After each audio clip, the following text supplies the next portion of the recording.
concerning our people and our country.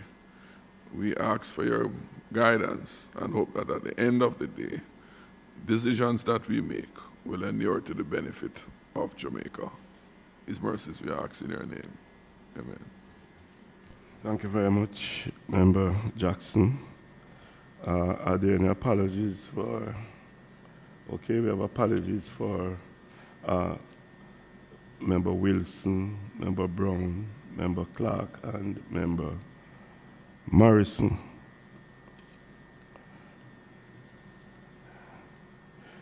Just want to take this opportunity to welcome members and also to welcome members of the committee and members of the supporting staff here. I'll move now to item 5, where we go to the reading and confirmation of the minutes of the meeting that was held on March 8, 2023. I would take it that the minutes would have been read by members, so I just ask for the confirmation.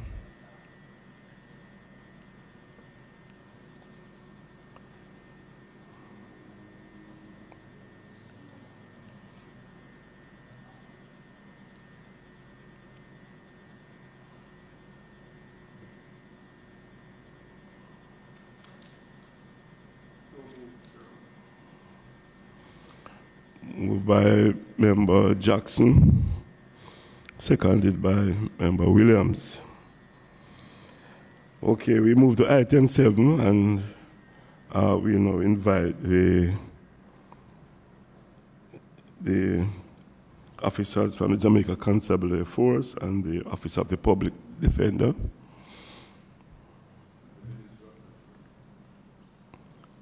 And the Ministry of National Security.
Just want to welcome our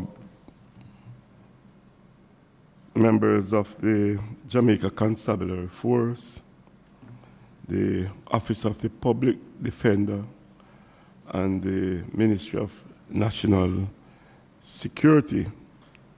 I want to welcome you here today to the Internal and External Affairs Committee of Parliament, and just to apologize for our late start.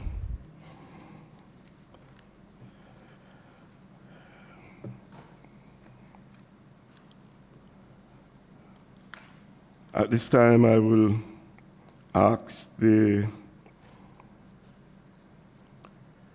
head of the team, the commissioner, head of the team from the Jamaica Constabulary Force, to introduce the members of his team, followed by the Office of the Public Defender and the Ministry of National Security.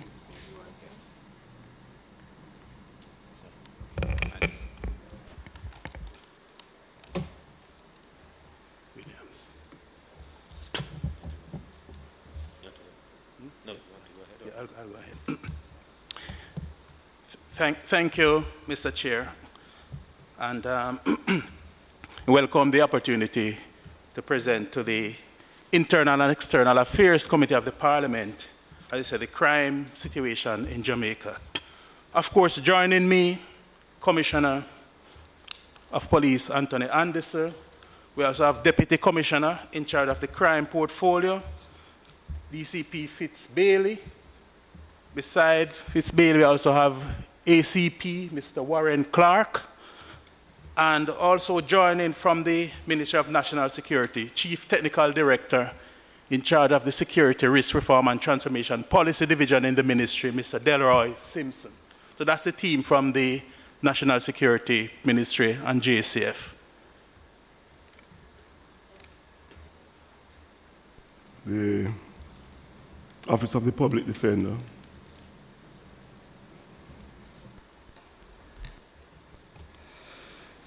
From the Office of the Public Defender, I am here. My name is Carolyn Reed Cameron, and with me is the Deputy Public Defender, Mr.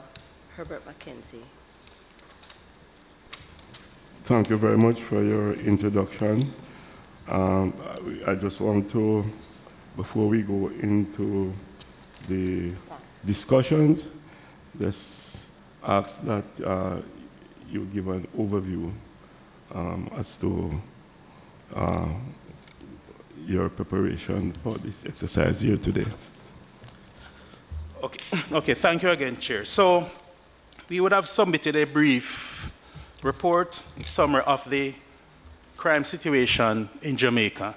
We focused on looking at the crime stats for the first quarter of this year, that is January 1st through to March 31, 2023, and comparing that to what we would have seen happening over the past 5 to 6 years. And important to note, for the first quarter this year, there's a 22% reduction in major crimes overall, the major crime categories that we track. And all the major categories are actually down by double-digit numbers. Murder, shooting, robbery, rape, break-ins. So overall, 22% reduction relative to the previous year in 2022. But not just that. When you track it for the similar quarter going back to 2018, what you'd have seen for this quarter in 2023 relative to even 5 years ago, an even more dramatic reduction. So for example, in 2019, for the first 3 months of that year, we had over 1,500 in terms of total major crime, over 1,500 committed during that period. For this year, it's just over 1,000. So over 33% reduction in major crime compared to the situation 5 years ago. And I should add as well, Mr. Chair, while we show this position so far this year, we have seen it being on a downward trajectory from about the last quarter in 2022. And just to put it in context, when we look at the first 9 months of 2022, and if we were to use the category of homicides, which tend to be one that year a lot of focus on, in terms of homicide, for the first 9 months of last year, we actually saw an almost just over 8% increase in homicides. But for the last quarter, there was a reduction of about 17%. So there was a significant and positive turnaround in terms of the situation. And that continues from the last quarter in 2022 into this quarter. So there's a certain trend that has been happening in a very positive direction with respect to the major crime situation in this country. And you see that being borne out from the information we provided to you. And there are a number of measures that we have been undertaking to actually give this kind of outcome. The Commissioner will go in more detail in some of that, but we focus largely on, look at some counter-gang strategies to improve and increase firearm seizures. Those are pretty much underway, as well as drug and seizures and arrest. So those measures which we have been putting in place since the last, especially in terms of intensification of them from the last part of last year, we are seeing the positive outcomes from that, which is reflected in the numbers that I just mentioned to you earlier, Mr. Chair. So with those brief remarks, I'm just going to have, if I may, Chair, the Commissioner just to offer a few remarks as well, just to kind of amplify the points that I've already made. Thank you very much, Commissioner. Thank you, Chair, and members of the committee. Good morning to you all. So the Permanent Secretary encapsulated most of it, of the things we've been doing in a broad sense. More specifically, we have been, one, increasing our capacity in a number of ways. And that is our capacity in terms of personnel, our capacity in terms of technology, and our capacity in terms of our systems. So that is one of the things that we're starting to see the benefits of. The other thing we do and have done really is a significant planning process at the divisional level that's specifically tailored to deal with the problems within each division. So no two plans look alike. They have similar tools that are used in them, but they are, as I say, designed to fit those challenges in that division. The way that works, Chair, is that each divisional commander, having done that planning, actually comes to a board or committee at the headquarters with persons who are expert in different fields. And that plan is then pulled to pieces with them, with the team from the division, and that goes through an iterative process until everyone's satisfied that that is the best thing to address whatever problem it is. And that now determines how we proceed and move forward. The other thing we do, of course, is heavily reliant on GIS information that plots not only when crimes occur, where they occur, the time of day they occur, and so on, so that over time you can see a pattern that also informs the decisions that we make. So it's really a number of decisions grounded in data. On the investigative side, we, of course, have a target for gangsters and gangs that has been last year into this year, still very much our target set. And the reason for this is because they contribute the majority of murders and shootings to our country. And therefore that we have to be unrelenting in our approach to this. And as a matter of fact, we have a number of operations around them, not just at the central gang unit that resides in Seatalk, but each division is required to do work against the gangs that are within their space with support. The other thing we did is jointly with the Jamaica Defense Force created a joint anti-gang task force, and that has been targeting gangsters as information comes in and targets them directly. So, I mean, these are just a smattering of things. We do many other things, and you know, I'd certainly be willing to amplify this or any other thing that we use. So we use a range of, have been using a range of tactics, techniques, and procedures that have had the impact we want. Our intelligence has ramped up, and you can see from our interdictions of everything from guns in the ports to cocaine that has been seized. The largest amount that we have ever seized in Jamaica was seized earlier this year, late last year, earlier this year in one go. So it's part of that process. Part of the intelligence architecture, of course, is reaching into partners, both internal to Jamaica and external. We have an enhanced partnership with the Jamaica Customs at the moment, and have been, working with them very closely, as well as the other persons who impact the security environment. So, Chair, that's, unless there's something specific, as I say, I'm here to answer whatever questions the committee may have on anything, any range of things. Just in response to what you just said a while ago, there has always been intervals of reduction in crime over many years. Intervals, short intervals, and then we are back to the problem again. Can you say at this time, if we're onto something now, in terms of a sustained trend? So, I mean, this, of course, is early days.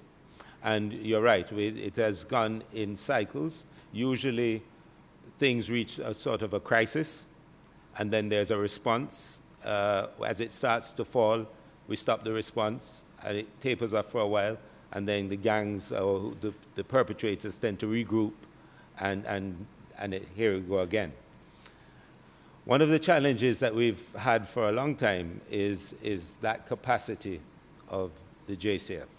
In terms of just sheer numbers, it has been very difficult to grow the organization over time, and there are some fundamental things to, some fundamental technologies and so on that are required, and they've been mooted for a long time.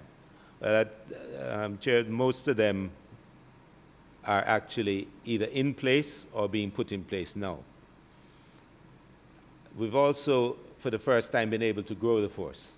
So we add net about 800 a year for the last 2 years, because we increased our capacity to train from essentially 1 institution to 4 institutions where we train young people. And we also have put significant effort into recruiting, but also recruiting persons who we believe are suitable for training as police officers.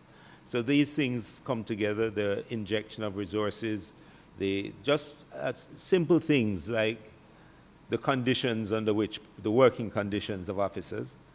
They haven't improved everywhere, but they've improved in a number of places, and these things happen. The truth of the matter, though, Chair, is that we still have a lot of people, too many of them out there with guns, and too many of them willing to go and kill people. That is our reality on a daily basis. And as you say, Chair, it has done that over time. It's gone up and down. But the problem has been chronic for a very long time. We have a chronic over 1,000 murders a year problem that has been with us for 20+ years. So major crime has been actually trending down for a while now. Murder, in particular, is more up and down than is the crime levels of other crimes. So the murder shooting figure is almost disproportionate to the overall crime figures, because a lot of the killings and murders are not really murders for profit. They're murders as a response to previous murders or other perceived challenges they have with people. So as you see in this document, you'll see the attribution. Although the larger portion is still gangs, the relative numbers you see are increasing in interpersonal violence and a relative decrease in gang violence. And that's because the work that we've been doing against the gangs has been having an impact. We are not as able to impact the interpersonal issues, although what we have done as part of an integrated policing strategy is that we've caused our divisional commanders to get closer to the people they police. Now, that isn't something that is requested of them or suggested. This is part of their plan. So one of the pillars of their plan, that has 5 pillars to it, is intervention. So it is monitored. How many engagements do they have with their public that they police? How many neighborhood watches, police youth clubs, all of that. That sort of things it's a requirement in their plan. And so you'll find that their understanding, once they get closer to the community, it forms the start point to deal with some of the interpersonal matters. Of course, the domestic violence centers that exist are ours. We have them, 10 of them across the country now. There's always room for more. We manage these centers. The persons who work in these centers are all qualified before they can come to the center to do it. And then we run them through our own program to make sure that everything is as it should be. Now, these centers, I went to the one in Hayes, in Clarendon recently. They are managing 330 cases of domestic violence. And they actually have a reasonably high success rate in these centers. Not just people who are referred, but also persons who are walk-ins. And also a reasonable percentage of them are men. And sometimes we even get persons who are the perpetrators coming in, because when they're not doing it, they also seek help to get out of that. I think the combination of all of these things is what starts to change the environment, changes the relationship between communities and the police, because that needs to be closer than the relationship between criminals and the community. And that's fundamental to what we're doing. Right. Thank you very much, Commissioner. I don't know if the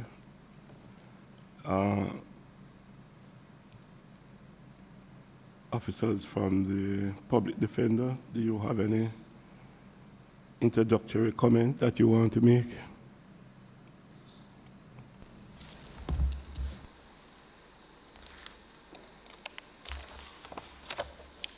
On or about March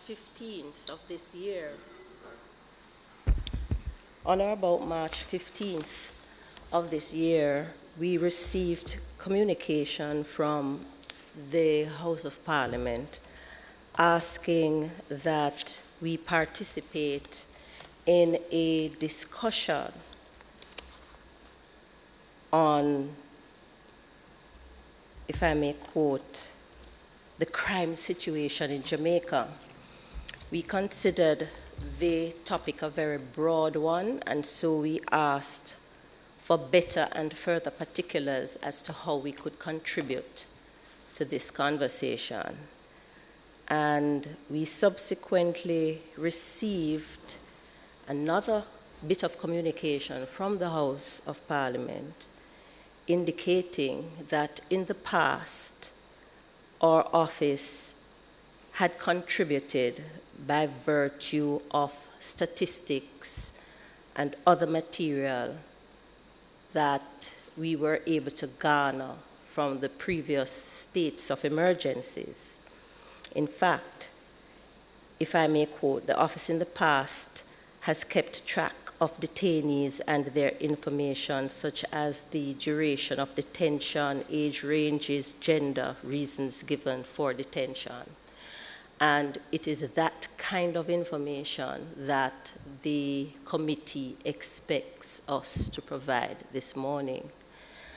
Well, unfortunately, we place heavy reliance in preparing those analyses on the raw data that we get from the Jamaica Constabulary Force. And it is my understanding, I've been advised, and I verily believe, that our office has been unable to get that kind of data from the Jamaica Constabulary Force, despite the efforts of the previous public defender and the current deputy public defender. So it is unfortunate, but within that context that you have placed our contribution, we have been circumscribed and we are unable to assist in that regard. Yeah, but before,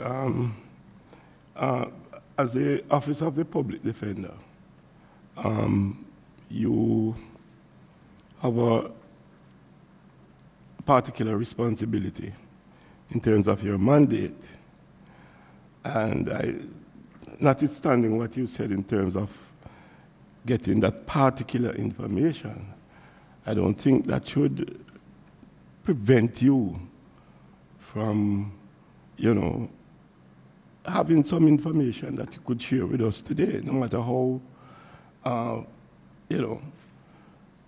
small that might be. I do believe that I don't think that should be an excuse in terms of giving us what you have. Chairman, with your permission. No way directed, but I think I would love to comment before you ask the response from the public defender. I read the correspondence that the public defender made reference to, and I was alarmed.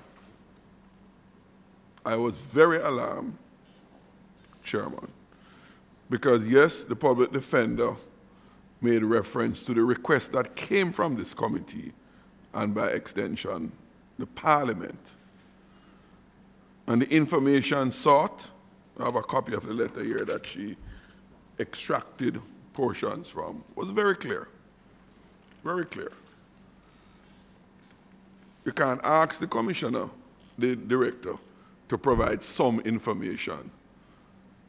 Sum out of 0 is 0. So if she can't get any, there's no sum that can be provided, respectfully. And what I've seen from the correspondence, the JCF has bluntly refused to provide any information. What are those information? And I read what this committee asked her to obtain and comment as a third party. Number of persons detained, duration of the detention, age ranges of the persons detained, gender of the persons detained, reasons given for those detentions. That's all I asked for. That's all the committee asked the public defender to get these information as they have done in the past. As they have done in the past. And provide to the committee. You know, Commissioner, the reason why the Office of the Public Defender was created, it was to act as an oversight of the performance of public institutions, in particular, to ensure that they dispose or dispense of their services in keeping with the prescriptions of the law, etc., etc. That is the remit of that office.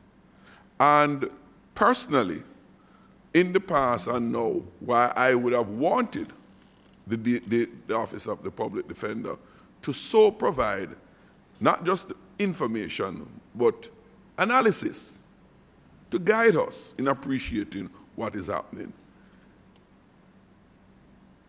I was struck what was so egregious in that set of information that the Parliament requested for the Director of Public Prosecution. And I've seen the exchanges from sometime, I think, in October 2021 through to December 21. I've seen the copies of the exchanges between your office, Commissioner, and I think, Chairman, a copy of these exchanges should be given to the Commissioner himself.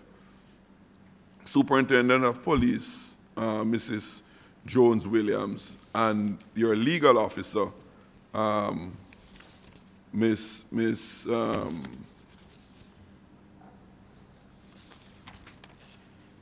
White, Miss Alethea White, Director of Legal Affairs Division.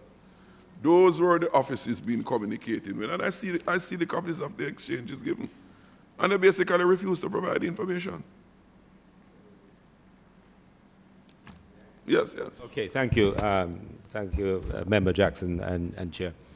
So let me just say unequivocally, at no point will the JCF, I'm speaking as a commissioner now, withhold information of what has been asked for by this committee from the Public Defender's Office. This is data we capture, and largely we turn it over. As a matter of fact, there was a point where that was automatic. Now, if it has stuck somewhere in my organization, then it's unfortunate that nobody reached out to me. I'm very accessible. That we would give this data. Now, it's data we capture. So we can supply this data to the committee and to the Public Defender's Office. The unfortunate thing, though, Member Jackson, is that all of what you say, I've not seen them. I don't know what you're referring to. And also the letter to the Public Defender's Office requesting this, we didn't see this. We only saw the original letter that speaks about crime. It's actually when I came today that I realized that my colleagues from the Public Defender's Office were here and that there was something they required that we did not provide. In fairness, we requested of them, not through your office, but directly of them. That is the Parliament. Right. Because the Public Defender's Office has the legal authority, even if we never asked for it. No, what I'm saying is, it's not, it just would have twigged us. In other words, I don't have a challenge giving the Public Defender's Office any of the data that they require. The information did not get stuck in somewhere. It was denied. Well, I'm not sure if I could see it. And it's in writing. Well, if I could see it. If the clerk could forward, yes, we could share a copy of the correspondence with the commissioner. And that's why I raised it for you to be mindful of. And this we can write. So I think the coming out of this public defender, when any officer in the JCF refuse to allow you to do your job, the commissioner said you go straight to him. For that, we are grateful.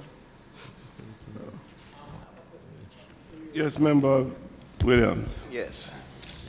And my query is directed to the Public Defender, KC Mrs. C. Reed Cameron, who I've had a working relationship with for years. No, Ms. Cameron, although it seems you may have not had the data provided to you that you requested, in terms of the states of emergency, can you say from your internal records whether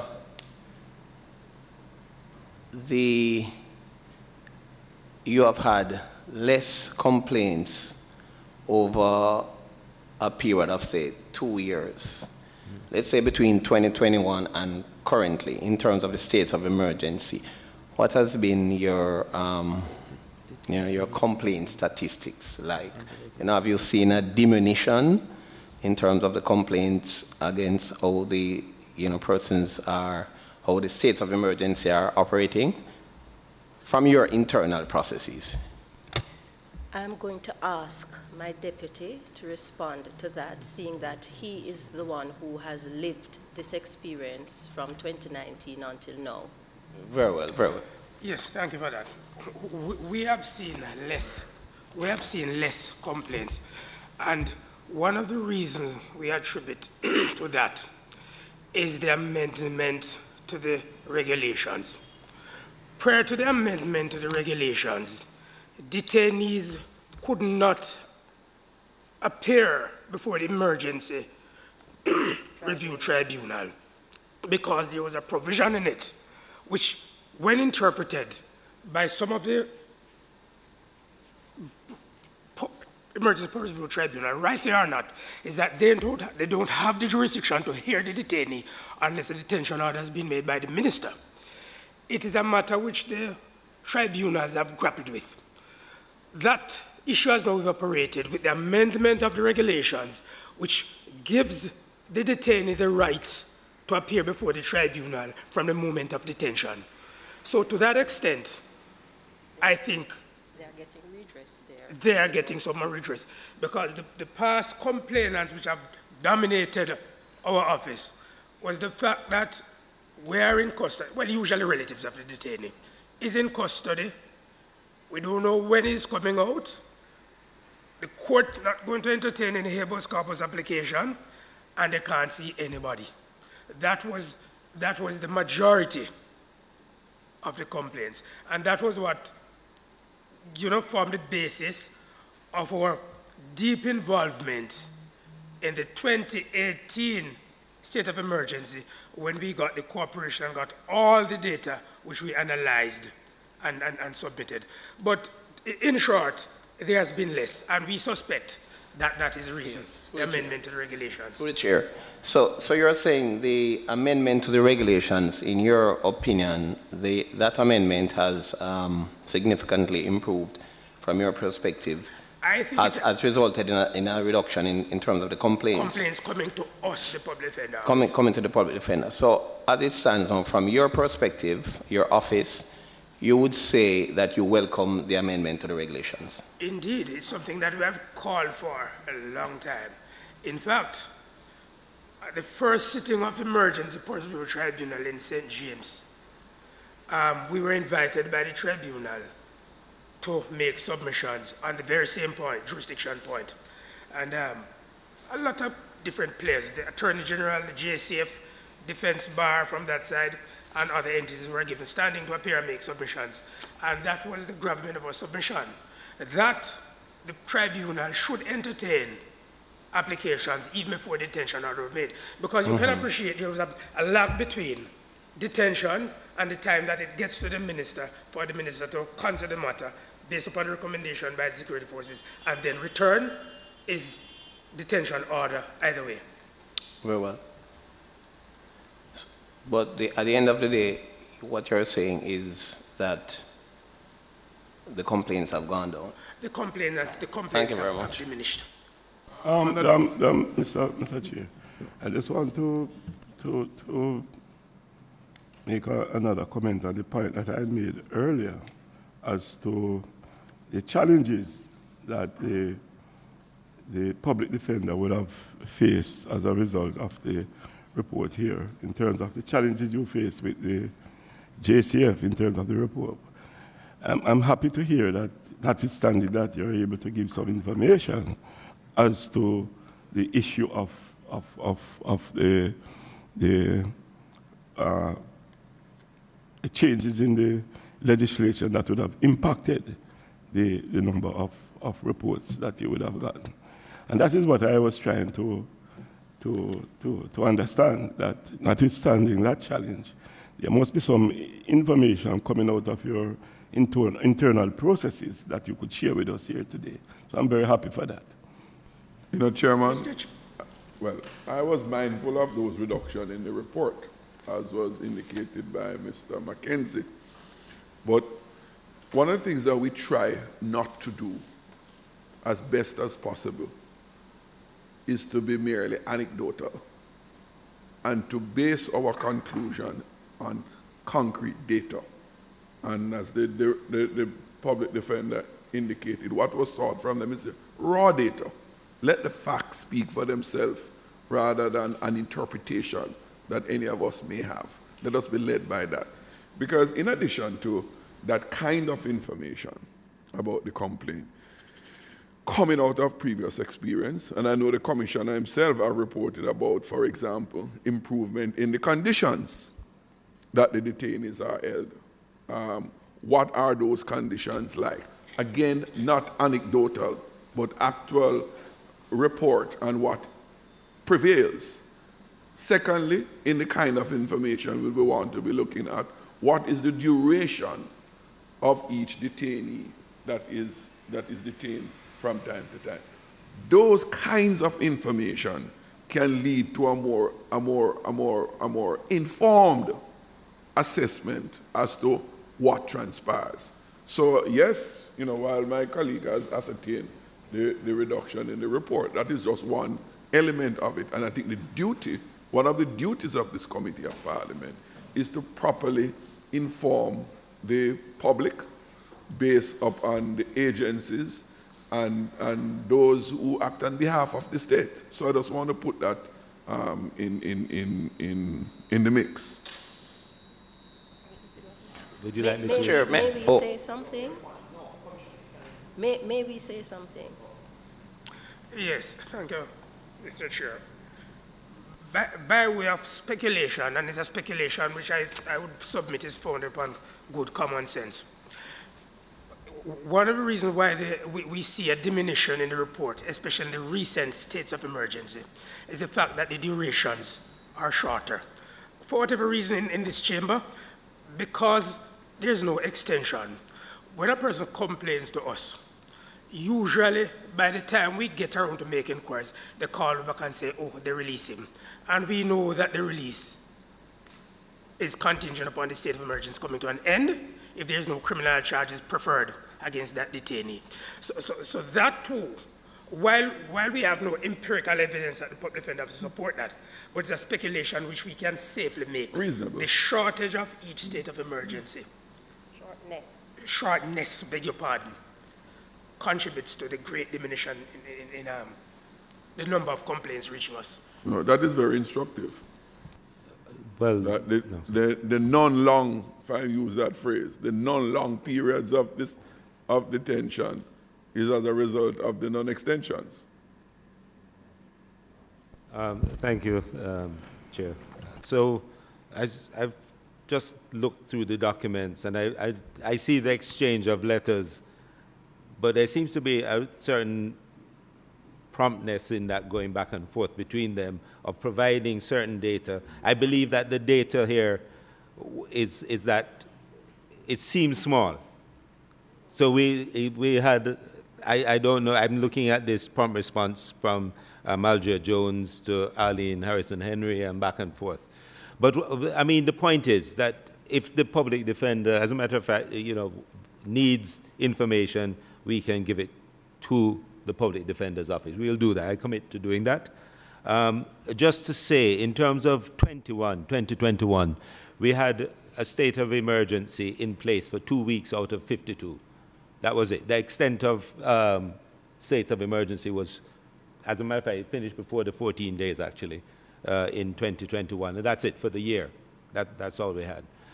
More recent information, so from, I think we had a couple of 2 weeks for starting in November, coming forward into the last one, was completed last week, was it? Or a week before? Or a week before, so there have been about 4 since then, 4 or 5 since then, in different areas, depending on where we see the challenge. But if you need data on those, we can give you those too. So I commit to giving you that data on it, and also a report.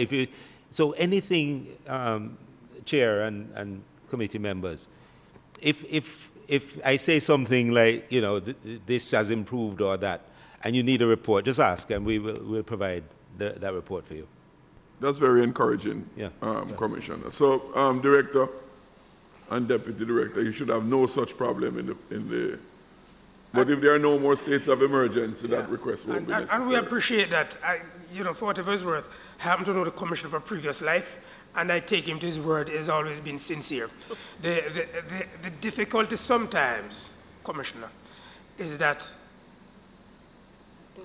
organizations within your portfolio responsibility, I don't know if the information gets down to them, filter down to subgroups in the organization, but sometimes some of the barriers we come through, we face, we wonder whether or not they are basically on a frolic of their own or it's endorsed. Let me give you an example. You remember sometime, I think, long after the Montego Bay St. James State of Emergency, yourself, your staff officers, the public defender, and we met at your office, and we had agreed to the sharing of information in good faith. Subsequent to that, the state of emergency in Clarendon was declared. we met with the divisional commander down there. And when we met with him and told him about information requesting, he said to us, I haven't heard that. I have to get word from the commission before I can give you any information. Yeah. And so anything like that you challenge, what we'll do is just put out a circular on the sort of information, particularly with this, particularly with states of emergency, because we established that after the 2018 ones, the flow of information. I know specifically that they were collecting and sending some, so I don't know where it went, because I get it too. I get that information too, because these are, the information being requested are information we use as well, because we're asked about it constantly, that sort of thing, and so there'd be no reason why we would prevent them from getting that data. So we will get it. And Mr. Commissioner, when you promulgate that information or that order, yes, probably you might want to make a conscious effort to ensure that it lands in the legal services unit. Because the public defender is a lawyer. I happen to be a lawyer. Well, and when they start quoting legal provisions, that's not foreign to us. No, right, and so but you see, this is what lawyers do. You know, you have your own language that is. Remember, so we have a set of attorneys who also look about what we do and correspond and so on. But if you see it running counter to what you think policy is, then we can guide. Commissioner, I'm not a lawyer, but the simple distillation of those exchanges was that I'm not giving you the information. In the correspondence that you are copy, the legal exchanges between both offices. The lawyers. The lawyers. Okay. The simple distillation is that you're not getting the information you asked for. Remember, if I ask them to give their non-lawyer interpretation, I'm certain it would concur with mine. No, but they did. Come on, remember, Jackson, they did give information. There was something that they were debating between lawyers. But if it seems to run against policy, just talk to me and we will address it. The lawyers have to do what they do. Yes. This morning they could not speak to what we asked for. That's the reason why yeah. So they can provide us with what we asked for them this morning. Can I ask if you got any of the 2022 information? Do you get any of the 2022 information? No, we have not received anything. Do you do any requests on this? Can I? Yes. We have not received and we didn't do any request. And let me tell you why. When you look at that correspondence between the public defender and the legal services unit, at the end of it, it carries a distinct ring of finality. Look, you don't have the jurisdiction. You don't get it. There's no provision under the Public Defender Interim Act which allows you to get that information. And that is what heralded this ring of finality, which essentially amounts to, we're not going to give you. But that is just really one aspect of the general experience. Others are not written or expressed, but you actually get the feeling, as we say in the report, of a certain level of unwelcomeness when you visit the station. Mark, nobody's going to turn you away, nobody's going to run you away, and we can't accuse the police of ever doing that. Is that to do with SOEs or just generally? To do with SOEs. Okay. So my interpretation, lawyer deputy, is correct. My non-lawyer interpretation. We concur with nothing to add. Okay. I'm happy that but I was clear. In the hands of the commissioner himself, only good can come of this. Okay. And I'll accept that.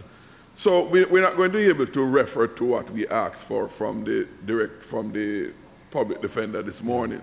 So with your permission, Chairman, I have some questions I'd like to ask directly from the Commissioner. Could you turn on? Yeah. Commissioner, let me start out by saying every little and any reduction in major crimes are most welcome. 1%, 10%, 20%, 30% is most welcome. And personally speaking, that is good news. Good news for Jamaica. Good news for the Jamaican people that we are having less murders in the country than we we have been having for a sustained length of a period of time. Before your time also, and for most of your time. But the data provided, Commissioner, I was not so clear, because when I sorry, let me reference. We have a 3-pager that came from the JCF. And on the first page, crime data and trends.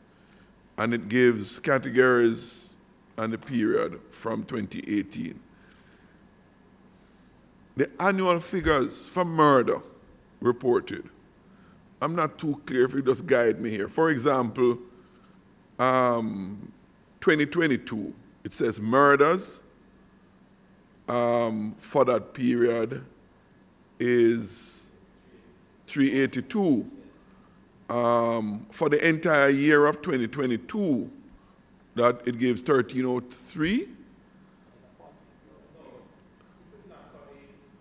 This is not for the entire year. This is for the quarter. So just the quarter in 2020. Comparison. Right. The January 1 to March 31 period. For each year. Okay, for each year. Yeah. Right. Okay, thank you. Oh, okay. So the 382 for murder in 2022 would be for that quarter compared to the current quarter, which is 303. So that's why we got the reduction of the. Okay. That's how we do it year on year. Okay. Always comparing with the previous. Okay. I wasn't seeing the quarterly breakout, looking at the annual one. Okay. Thanks for that. You're still on? Yeah. Huh? You're not through? No, I'm going through this. Okay.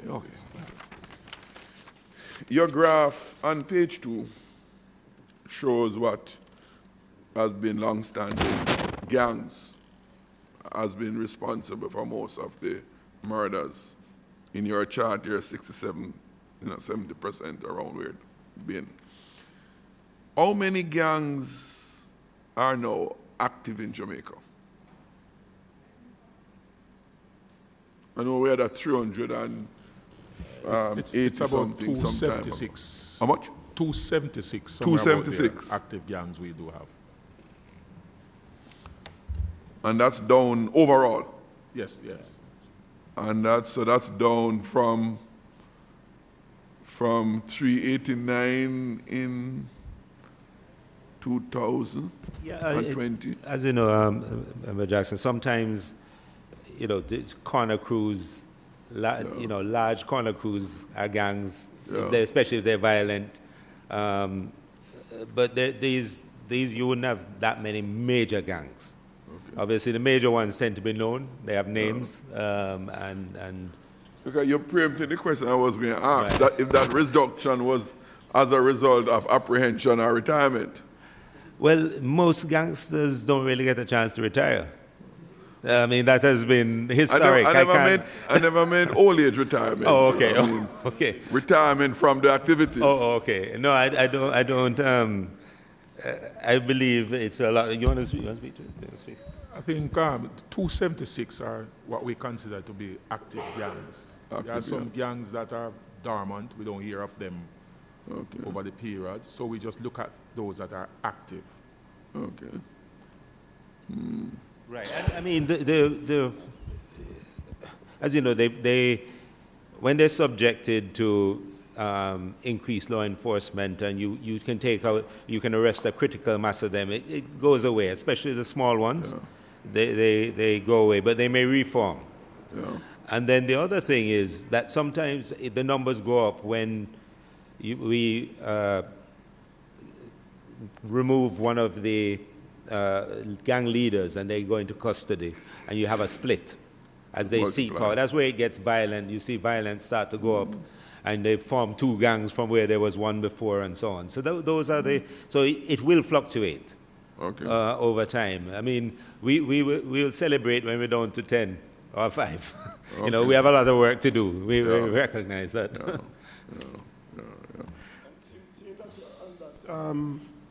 That chart there, you have here gang, interpersonal, criminal, mob, not yet determined. The criminal, what do you mean by? Okay, so we track murders that take place in pursuit of some other crime. So it may be a robbery that's gone bad and they've killed somebody in the robbery.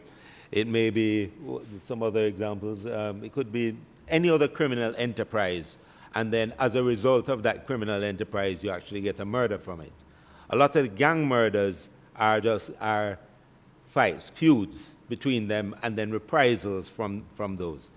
You find that their reprisals go up significantly when family members start to be killed, particularly mothers, and so on. But what we've seen in these figures as well is that a number of family members get killed because of their associations with gangs, and it's part of the ongoing gang feuds that account for a lot of these murders. Scammers over lists, over money don't share up right, that sort of thing, those sorts of things.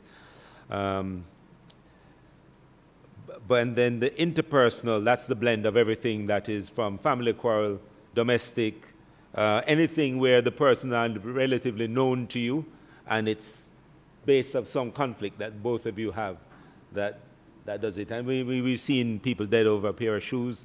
We've seen people dead over a yam hill, 3 people dead. Over land. Land is a common one. Disputes within families over land. We've seen quite a bit of that. So that's what that is. Trying to understand what this underlying item, criminal, because I would figure that would be a general.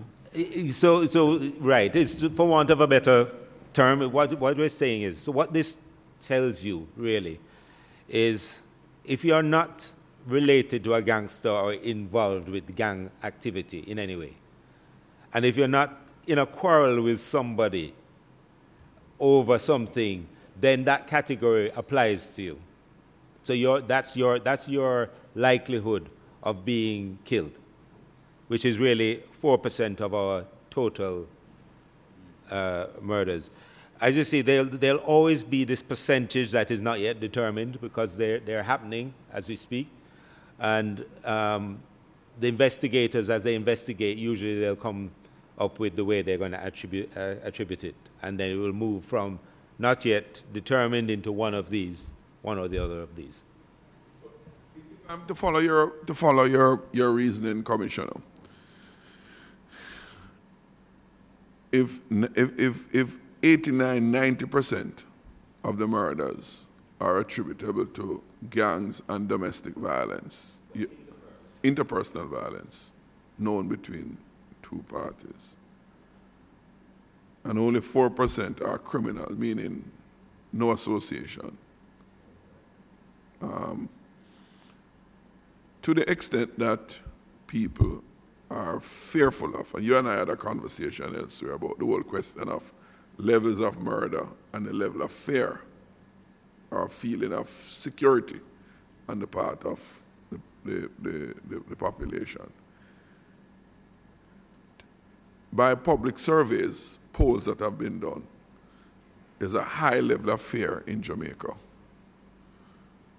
But using the number that you in 4%, most persons are not at risk of being killed because they don't belong to any one of those 2 groups, gangs and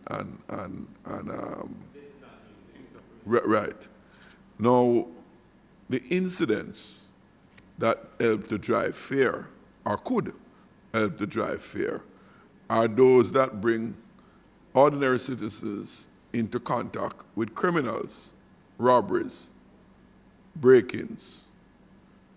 Because once somebody holds a gun at you or a knife to rob you, you feel insecure. Not just for losing your life, but for your private space become intruded, breached. So that has to be then another. Because if you tell me that murder is 0 and people feel threatened when they walk out the door, you can't tell them that Jamaica is a safe place.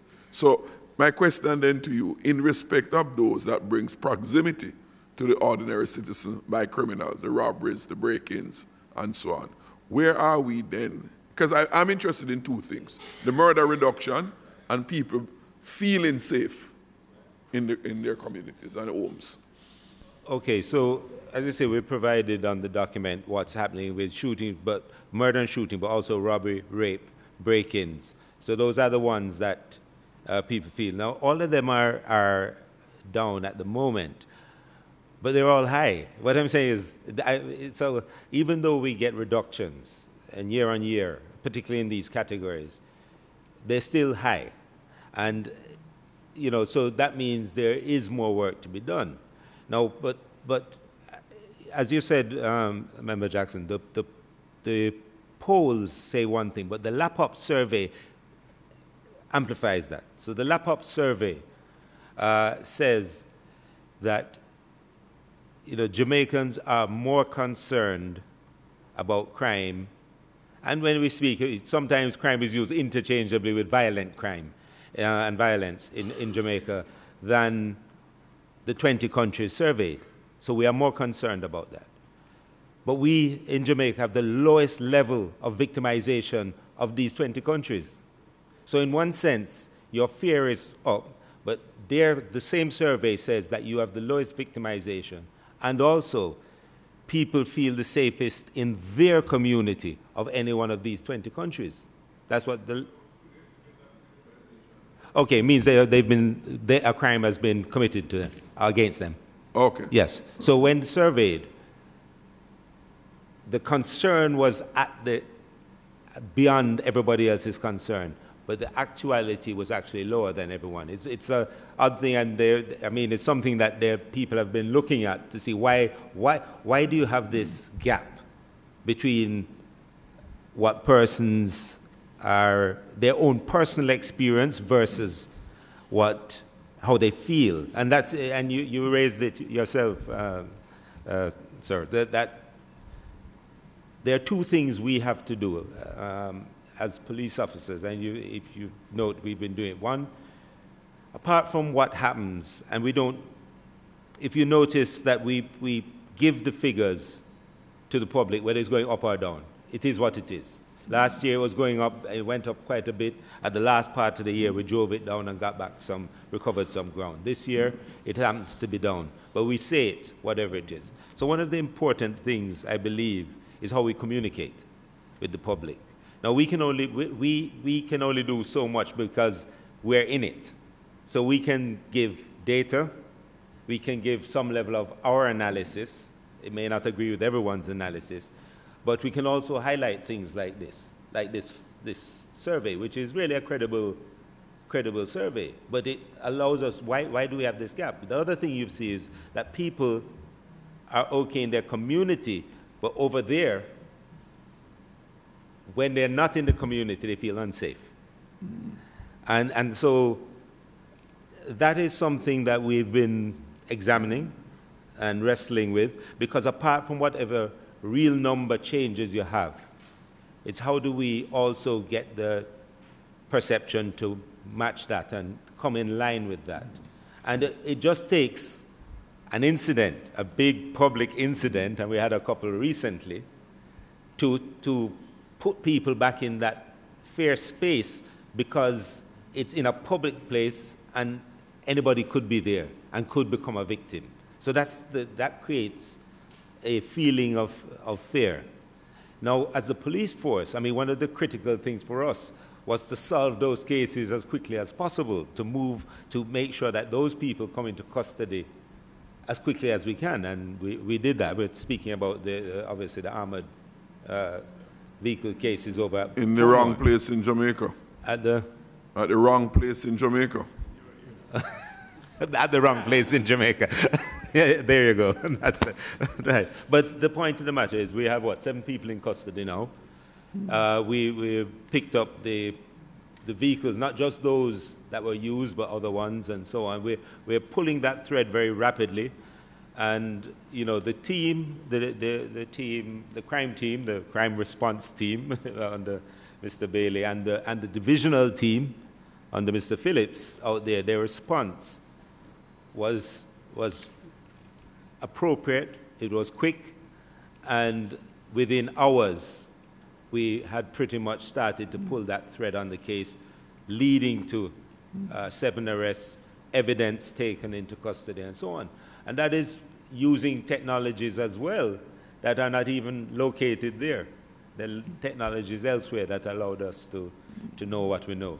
So it provides, Chair and members, it really provides the platform which we are seeking to get continued results. I'm not saying it's unlikely that anything will happen in a linear way but we want the trend line to continue to go downwards over time. Okay, I want to bring back, Commissioner, about the overall reduction. For 4 years running, from 2018 through to at least the early part of this year, you and the Chief of Staff of the JDF, according to what the Prime Minister said, need states of emergency to cause crime reduction. That's what we were told. Murder. That you need states of emergency. For over 3 years, 18, 19, 20, you have had sustained, extended periods of states of emergency. And over all those periods, we have had sustained high levels of murders. And the numbers are there. Sustained high levels of murders, even increasing during the periods of the states of emergency. And by the report before us, we have something to celebrate. What we are seeing is a direct correlation of reduced murders and less states of emergency. And when there are states of emergency, they are shorter duration. Hence the point Mr. Mackenzie alluded to earlier on about the reports, because the periods of state of emergency have been only within what the Constitution provides for, 2 weeks.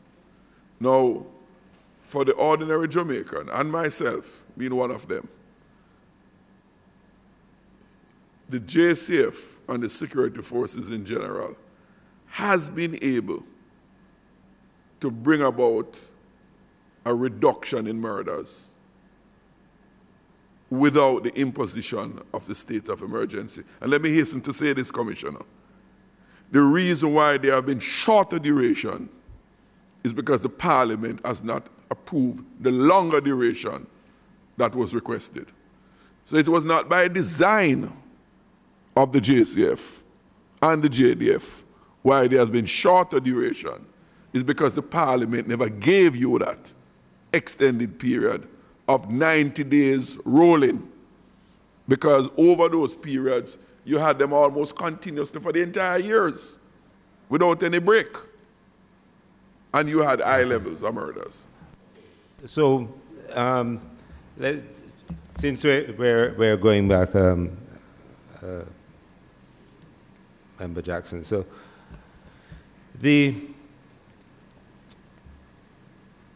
in 2020, which you referred to, we had a state of emergency in, I'm looking here,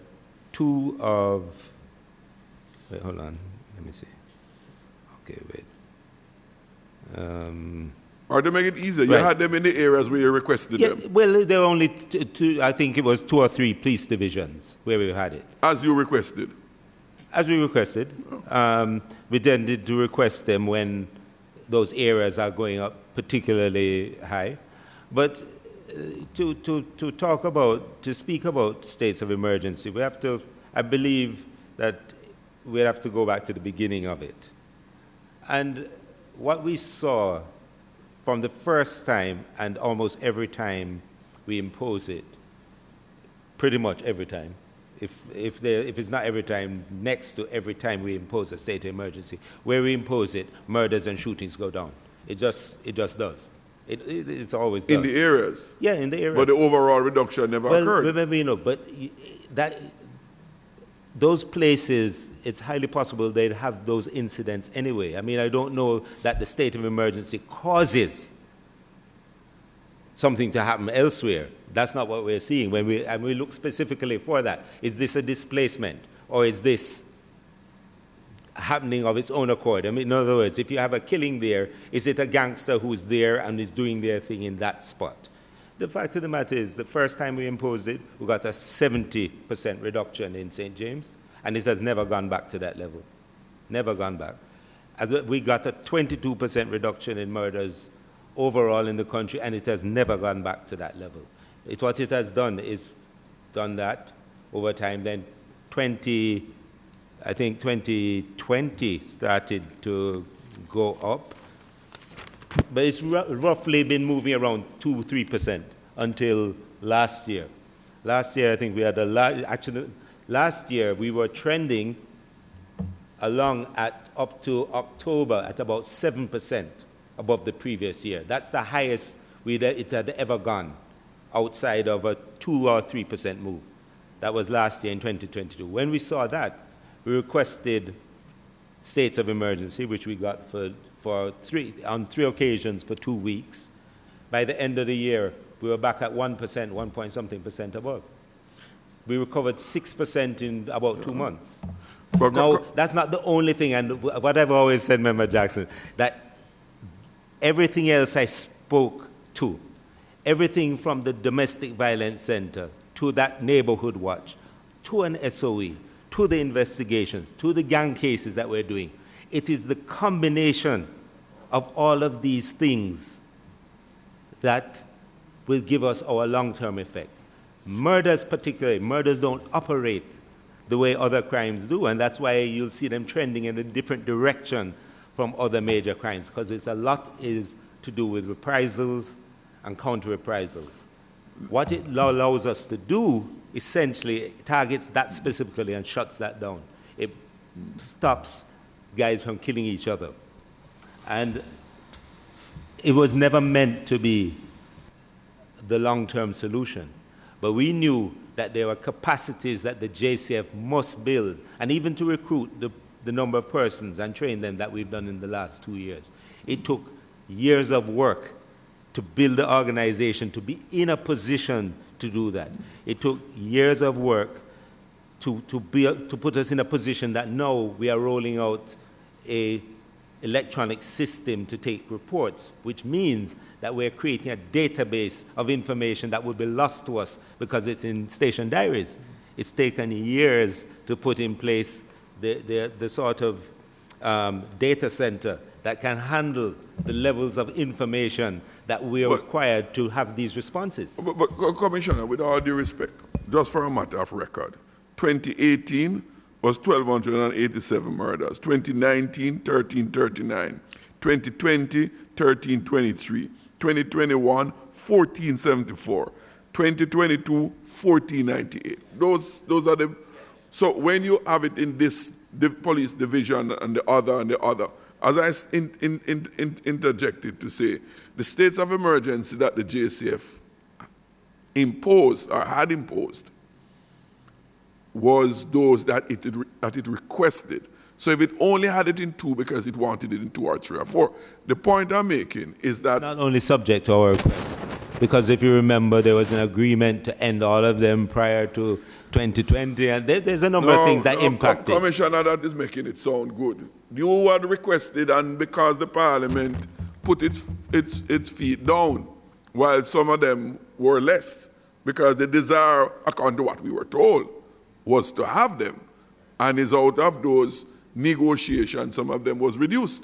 But I don't want to belabor that point. I just put those numbers I gave you as a matter of record. Right, but as a matter of record, I mean, remember, Jackson, 2017 would be the comparative year where you had none. Yes. And 2017 had 1,640 plus murders in that year.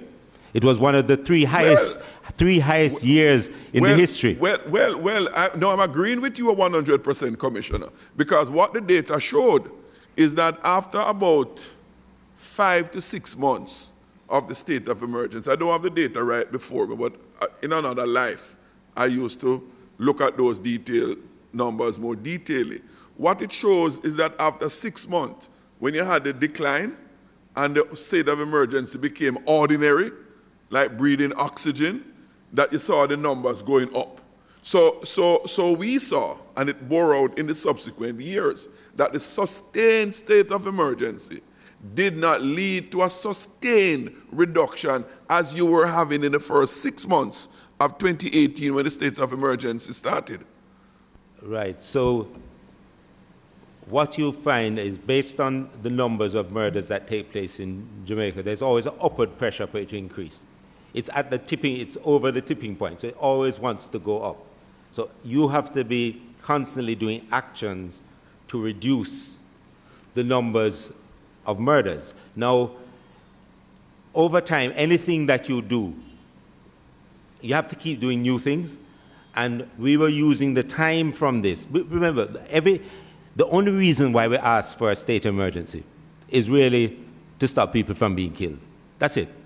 That is the reason why we asked for it. Being killed in one particular space, because the killing stop here, yeah, but the killing continue over there. I'm saying that there's no, but remember, Jackson, there's been no appetite for anything more extensive than that. I'm saying, remember, we're not silly. We work within the boundaries of what is. So that is one of a range of interventions that we do. But the problem, and the challenge we face, and this is as a police force, is that this particular one thing is sometimes used to define the huge number of other policing methods that are used and are being built, and they all work together. Commissioner, you don't have a dissenting voice on that point about the plethora of interventions necessary for the reduction. We all can appreciate that. It's not any one thing. And I must tell you personally, I am pleased with some of the things that the police force has brought into being, which in fact given the results. The technology, you spoke of it earlier on, even in respect of the last career ice that took place and what you use. Those kinds of things, among others, that you have been doing is what most, including myself, have been crying for and want to have happen. You mentioned, for example, the collection of data at the police station. The truth be told, that have been talked about for a very long time. And as you acknowledge, it has taken a long time. The technology to do it has been around. All one has to do is to commit the funds to acquire the technology and to put the thing in place. That is over 5 years. I remember in 2017, that was the Minister of National Security told us about, I don't remember where it is, that they had the pilot project for it. But it took so long to do those doable things that can give you results that you are now seeing. So just for real support to my own members on this matter, I have some people, some police officers who are working in the police force who have significant capacity to deal with technology and to implement technology. The budget, just having a budget for technology, couldn't have led to the change. It's a requirement to get the change, but it could not have led to the changes, some of the changes that we have. We have some teams of people who work on things like technology, who work on our whole ISO certification, all of these things, who are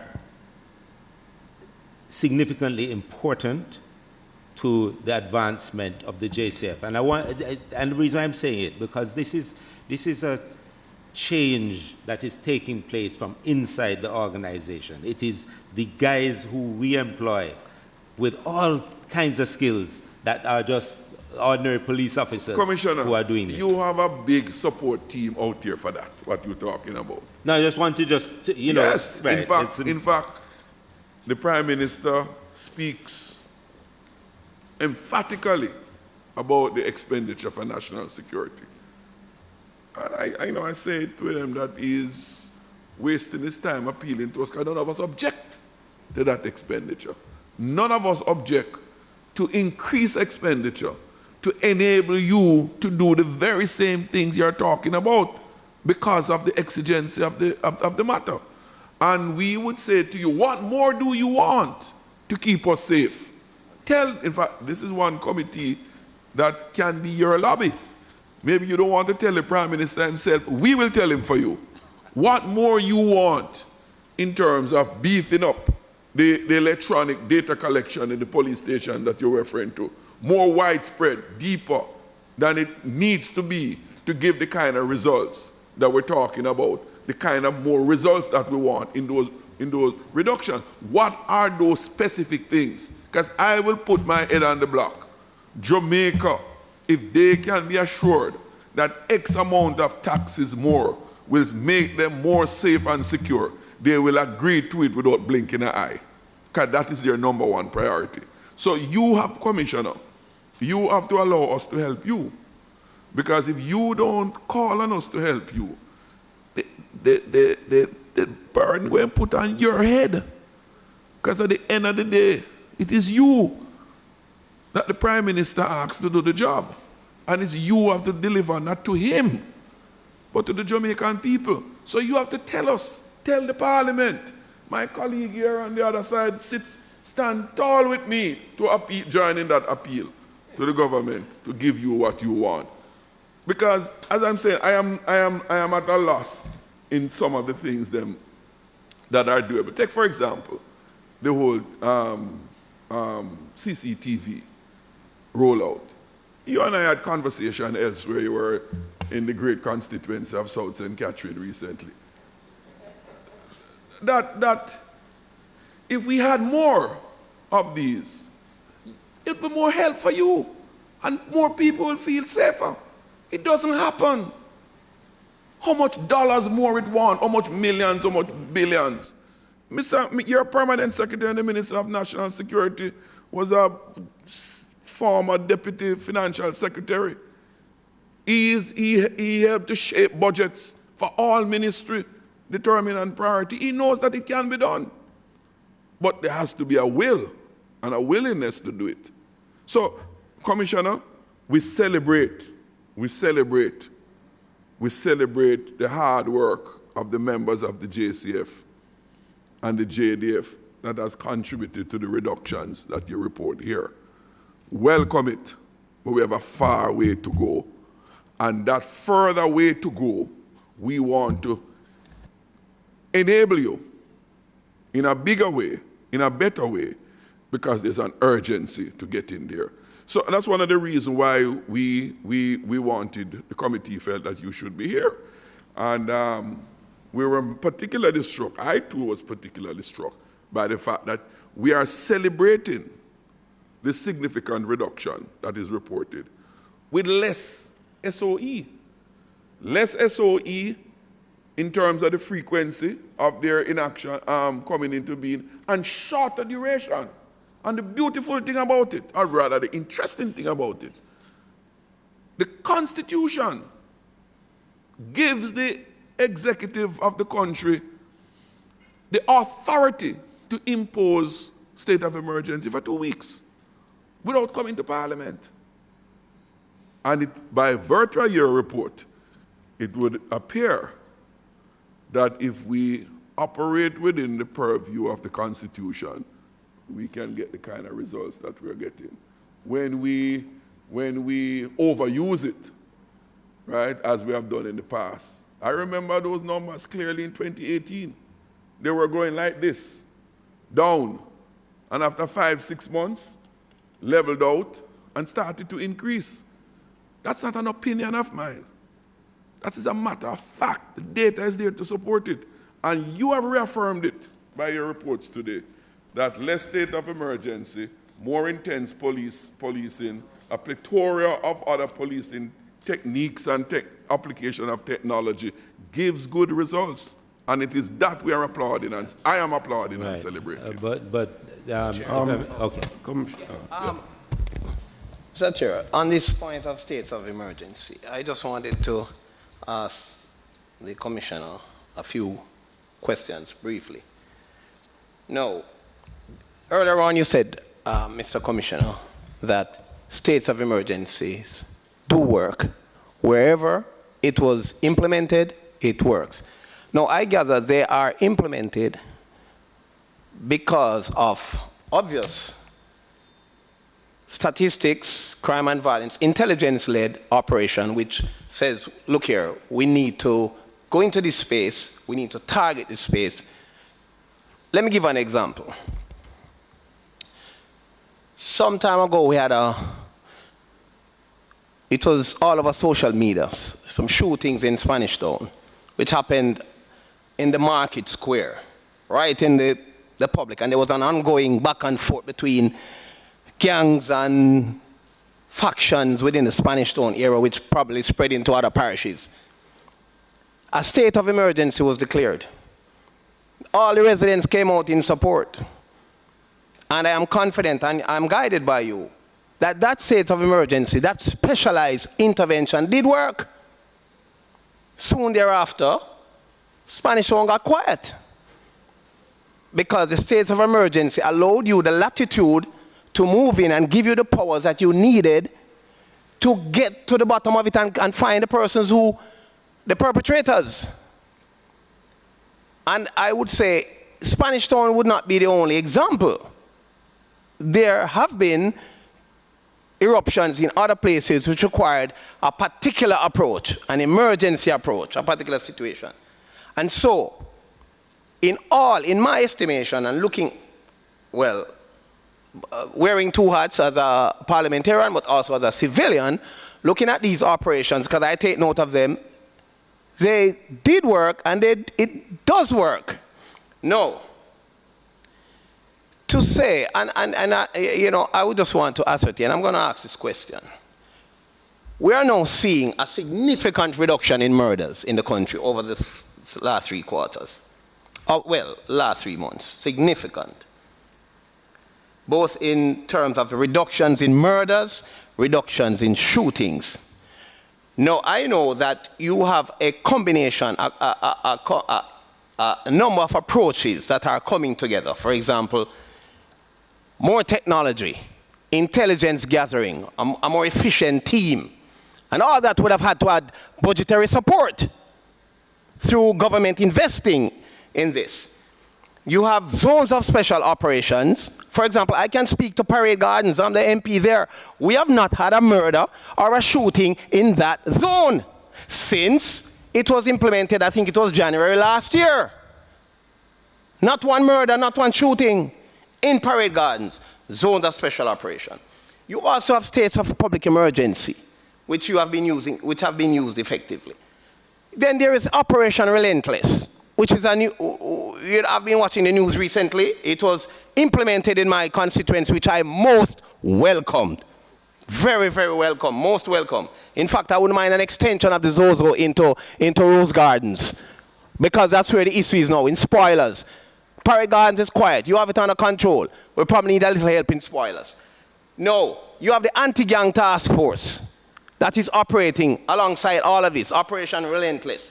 Then you have your community outreach programs, because I've been a part of lots of your community outreach programs where I've been on the ground with the officers, reaching out, your community branch.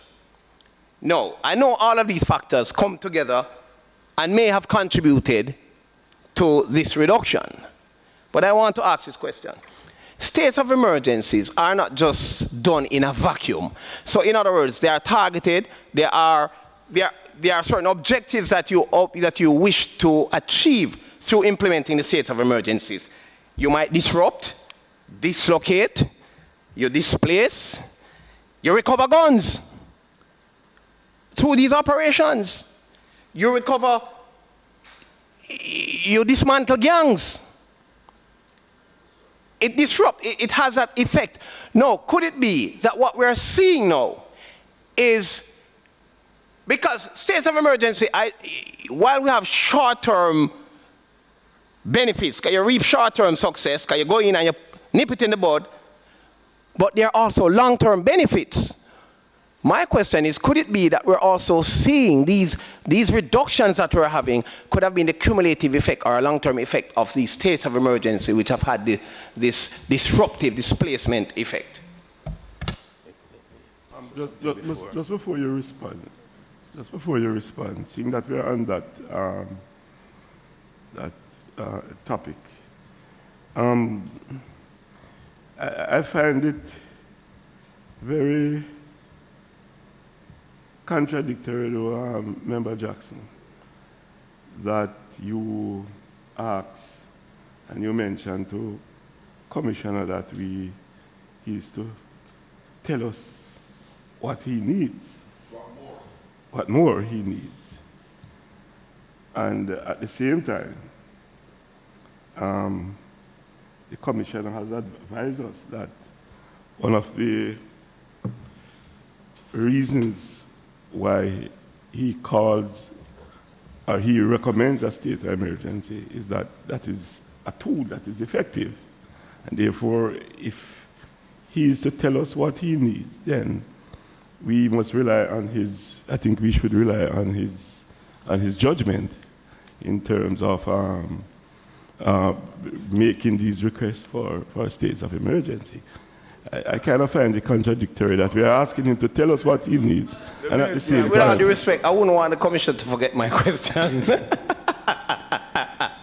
so probably you could address, you know, when I debunk his confusion, Commissioner can respond. No, I want Commissioner to tell us what he needs. You said it was my contradiction on my part. With all due respect, Chairman, the Commissioner and the JDF is a professional crime fighting organization. The Parliament of Jamaica have another remit. And whatever he does and the JDF does has to be done within the purview of what the Constitution and the law and the Parliament. The Parliament. We're not a technical team. We're a legislative and policy-making team. And it's the Parliament that sets the broader guideline and purview for the JDF, the JCF, the Director of the Public Prosecutor, all offices of the state falls under the rubric of the authority of the Parliament. So when I ask him what more he wants, what more he wants within those confines of, for example, the constitutional provision. When we say that we're going to give you 2 weeks, as is provided by the Constitution, is for him to develop strategies and techniques, employ technologies and everything else to get it done, rather than to use anything that they might seem to want to do that in our judgment is outside of the boundaries. That's the reason why we have a democratic state and we don't have a police state. Because in a police state, the police determine any and everything or the security forces that is done. And there's no regard whatsoever for what the democratic institutions or representatives prescribe. It is in that context that I make the statement. So there's no confusion. He wants more technology, he wants more money, he even wants some more latitude in the law. We give him. The JCF make recommendation on a number of... We stand on the committees, we have, yes, but of course, all of those are within the purview of what the Parliament prescribes. So there's no confusion, Chairman. The Parliament has act. We have done the Zozo Act, we have done the Bail Act, we are doing the Bail Act, we have done the Firearm Act, right? A number of legislation that serves to enable and strengthen the security forces to do their work. So there's no disconnect, but everybody have their own sphere of responsibility. The Parliament has one, we as MP have one, we have to do it, the JCF and the JDF, they have to do their work within the context of those prescribed parameters. So there's no confusion, Chairman. So I hope that your mind is I just don't want to create. I just don't want to create any impression as if the commissioner was clear, you know. He understands these things very well. Which is outside of the Constitution. No, he understands it very well. Mentioning the Constitution, and the Constitution provides that you can ask for an extension, and it comes to Parliament, and we determine. Yes. And that's what the Constitution provides. And I'm glad that we are acting the way we can, and he can give us the result where he's satisfied and we are satisfied. 2 weeks, no more. Chair, before the commissioner comes in, I'm pleased you asked Mr. Member Jackson for that clarification there, because I was also trying to wrap my mind around the kind of posture, in the sense that, so Member Jackson, I thank you in joining us in celebrating the 20% reduction. But just looking at the counterfactual, I was also trying to understand if I'm hearing you saying, are you trying to say that the 20% reduction without extended SOEs, and that it could have been more, the reduction could have been more, had there been other measures like that?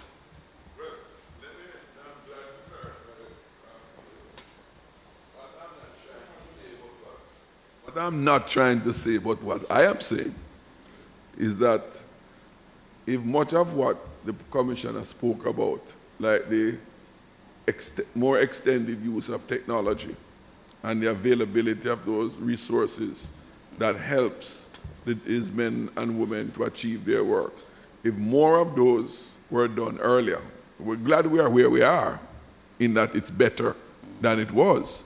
But to do better now going forward, that's why I posed the question to him, what more do you want? Even in legislation too, right? That can assist, we'll be more than willing to do that. In fact, as you mentioned about that pace, I am not so satisfied or pleased that the JCF,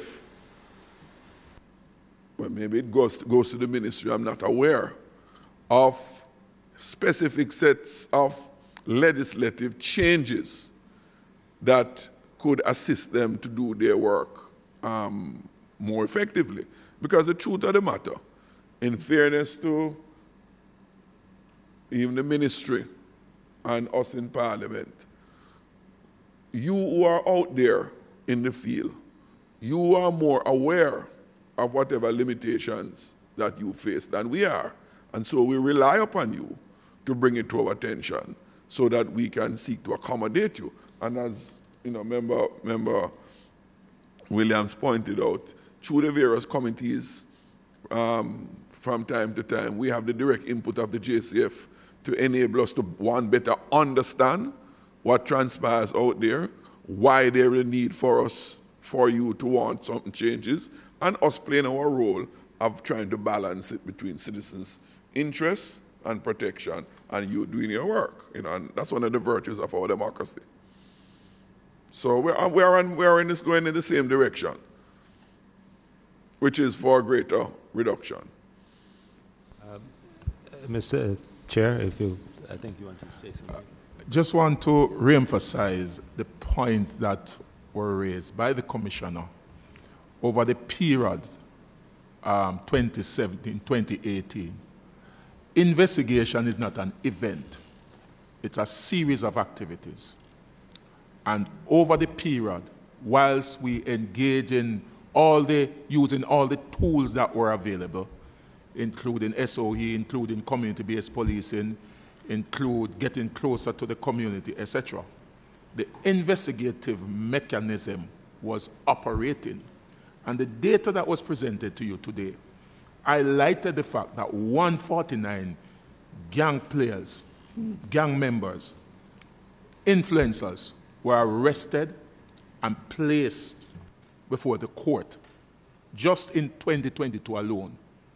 If we go back to 2021, 2019, significant amount of those players were also arrested. And I will hasten to say that some of them who confronted the police actually was fatally shot. But it's a combination of several factors, and I don't think I want that point to be missed, as indicated by the Commissioner of Police. Let me help you, Deputy Commissioner. That is not lost, because the truth be told, many of us, including myself, have been calling over the period for greater and greater increase and improvement in the investigative capacities of the JCF. So don't worry about that. We are fully with you. In fact, we probably want to give you more than you are willing to take. So, and so that has been part of, members, that has been part of the strategy. The investigative strategy goes hand in hand with it. As I say, there are five things that what we plan for. Intelligence, investigations, operations, interventions, and our information. And those five things are at the basis of all of our planning and plans. The truth of the matter is that we have requested these 2 weeks, and we will again if we require it. We'll request it because we believe certainly that we know the numbers say we get a reduction once we put in those 2 weeks. We used it to good effect, but we didn't use it alone. Which is welcome, but keep within the 2 weeks, and you'll have more with you. I'll keep it as long as you say. Well. But you know, quite seriously, I wanna touch on, Chairman, with your further along that line, Commissioner, the community policing, right? In the data you provided, it mentioned about the how you describe it there, domestic violence, the interpersonal domestic violence. You have been, and I've been where you have been recently at Neighborhood Watch launch, and you can tell the country that the best Neighborhood Watch is in South St. Catherine. To expand that, but Neighborhood Watch is not the only part of community policing. Is to equip, for example, the police with the mobility inside the communities to be able to interact with community members, building the relationship, building the trust, right? That not only trust for investigating crimes committed, but for being able to prevent crimes, domestic crimes from being committed out of the relationship that has been built between the communities, community members, community leaders, and the local police. That, Commissioner, must be seen. It's not one of those jazzy and, fancy things, but the record, not just in Jamaica, but elsewhere, show that it works. And member, if you look at your own space, that the team that does that, my team,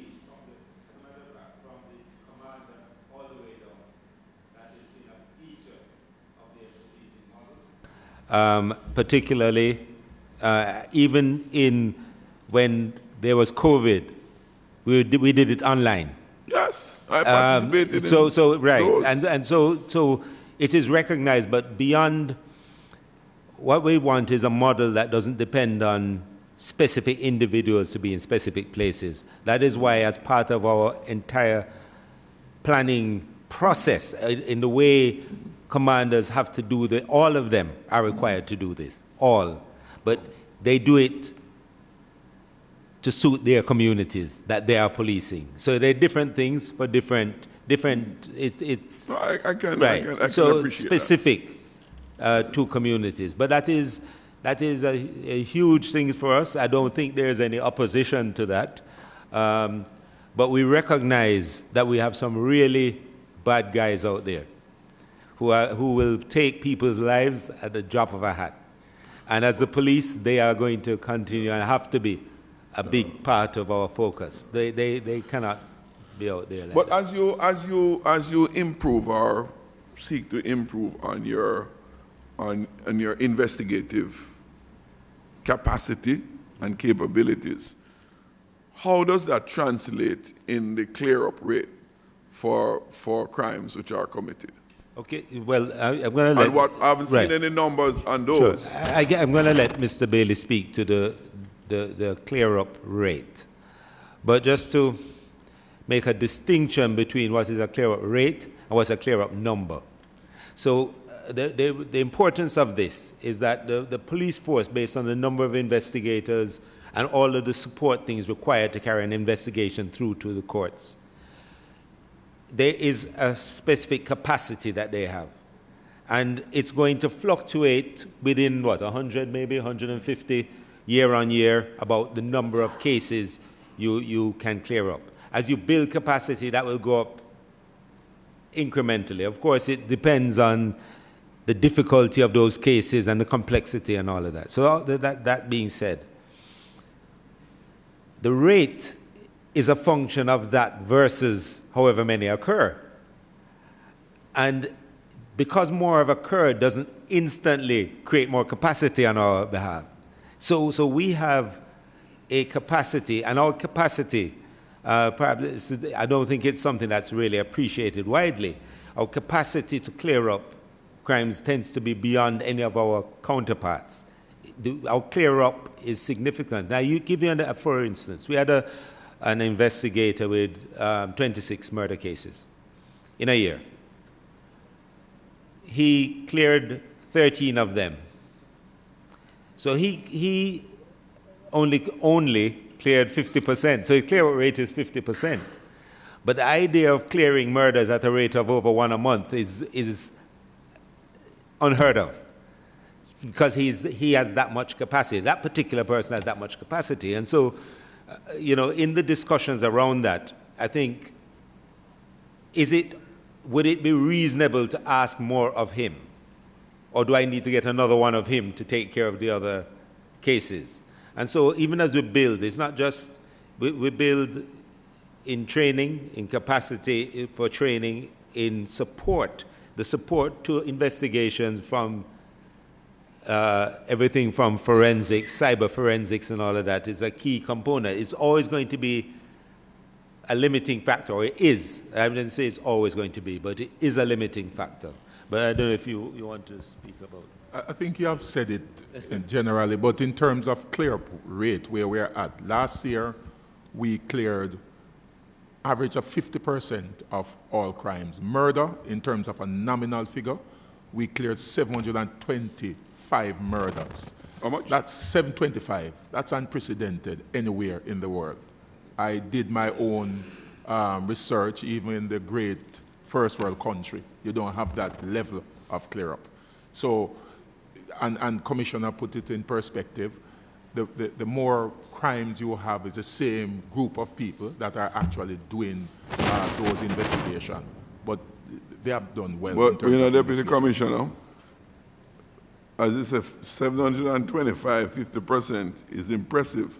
You have a couple famous non-clear-up ones, like the junior Jermaine made a murder in Barbican. Yeah. Yes. And let me tell you why I keep on reminding that, the significance of it. As we seek to improve this country, one of our responsibility as a parliament, and all of us in leadership, is to seek to ensure that we don't crystallize or solidify in the ordinary Jamaican's mind that there is two Jamaica when it comes to crime and the solution and the resolution of murders. You know very well the issue with that Barbican murder, right? I see you shake your head in a negative way, and I know you know. I don't know the issue, sir. Can I comment, sir? Sure. The point is that as a police force, we do not investigate based on personality. we go by evidence. I am aware of the incident, but as a law enforcement body, we can't manufacture evidence. We go by the investigative process. We use all the available resources to determine if a crime has been committed. And you can just go so far and no more as an investigator. I know that is a hot topic, but the facts are just the facts. And we can't go beyond the facts. Deputy Commissioner, that answer you give is a perfect answer. But what is also perfect is that there are a lot of people out there who, because of the non-success of the JCF in these instances, there was another one in Mandeville some years ago with some famous name and personalities, right? Not one report of any arrest. Person was shot and killed in a house in Mandeville. I'll give you the detail. I don't want to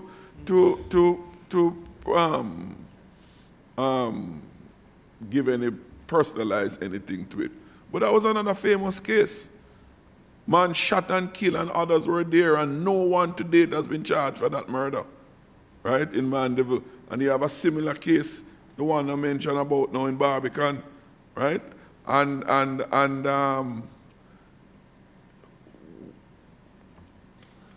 There is alleged relationship with other murders with that one elsewhere, right? Where ordinary person is being killed, like the one in Barbican. The one in Barbican, I happen to have spoken with the brother of the deceased, right? And I was a bit distressed when the gentleman conveyed to me the sentiment of the family that, not going to come out of this because of who involved, right? And they have family members and their circle that they operate in, and those are real experience of these people. It's not hypothetical. It's not abstract. It's real. I believe I have a duty, my other colleagues have a duty, to make sure that we bring all of Jamaica with us in trying to build a better country. We must make the ordinary man out there feel that him can get justice too. As not only when a known person get murdered, they're apprehended quickly. The murderers are apprehended quickly and justice is served. That's solely the basis why I have a strong interest in it. If justice must not only be done, it must also appear to be done. And we know in our life, especially those in the parliament, perception is 90% of it, even though the facts might be 10. And it's that 90% perception that prevails.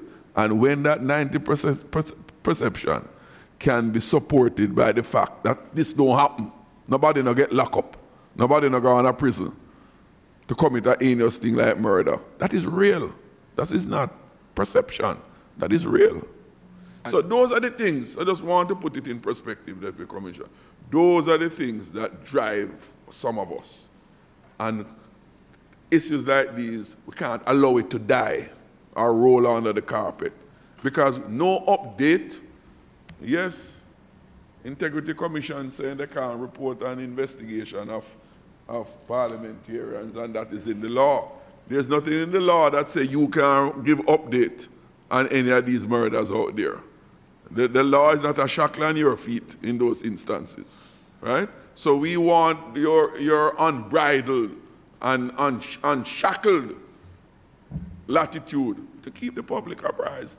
There are different perceptions and perspective in terms of an investigation. What I will say is that the specific matter that you are referencing, that was committed before I even take over my role that I am currently in. Yes. And I will say that since I have taken over the role, I personally and the team at headquarters, we have had several case reviews to look at the specific matter. I have given specific assignment regarding it, because for us, we want to be transparent. It doesn't matter who the person is. And I can speak for the commissioner, if I may, that we carry no brief for anyone. If you have committed an offense against the state, our duties as police officers is to search for the evidence and ensure that justice is done. In this specific matter, we have exhausted, and the matter is not closed. And if there's anybody, I can use this forum, that has any information that can assist us, we welcome those individuals. Boy, I take your welcome, and I'm basically just reminding of it, because on my part, I vow to not let it die. Okay. The other, so long as I'm alive, although I might die for keeping it alive. There's a broader issue, though, Member Jackson. You say the perception thing. So if they've cleared 700 plus murders for the year, the majority of those people are not named or known, but they're people who we have gone out day and night to investigate the people who did something to them and put them in custody. When we started out, we didn't even know who did it. It was the process that led us to that. But these are the majority of people. The idea that somehow we arrest more quickly these than others, that's not the case. It is. No, Commissioner, let me help you. Yeah, let me help you, Commissioner. That one being referenced, that talk in Barbican. Right. You know, it's a case where a man is murdered in a house. Someone is there. Don't know of any shooting. No police report is that there is no sign of forced entry. Right? I remember what came to the public. And somebody is asleep. Just hear a shot and come out and see a man dead in the living room. Right? And that's it. That's it. That's where it starts and finishes. I don't know. Man just come in and man just miraculously die in my living room. No. I'm not divulging anything that is not known to the public, you know. Right. That is what was reported. But as I say, this is, because you're speaking about a specific case. I've been to a few case reviews, and I've seen the work that they do on a case review. And if there is something, and the tasks that are sent, if they are able to get it beyond what people say, because sometimes people say something, but when you actually call them in to actually give a statement on those things that they say, they have a memory loss.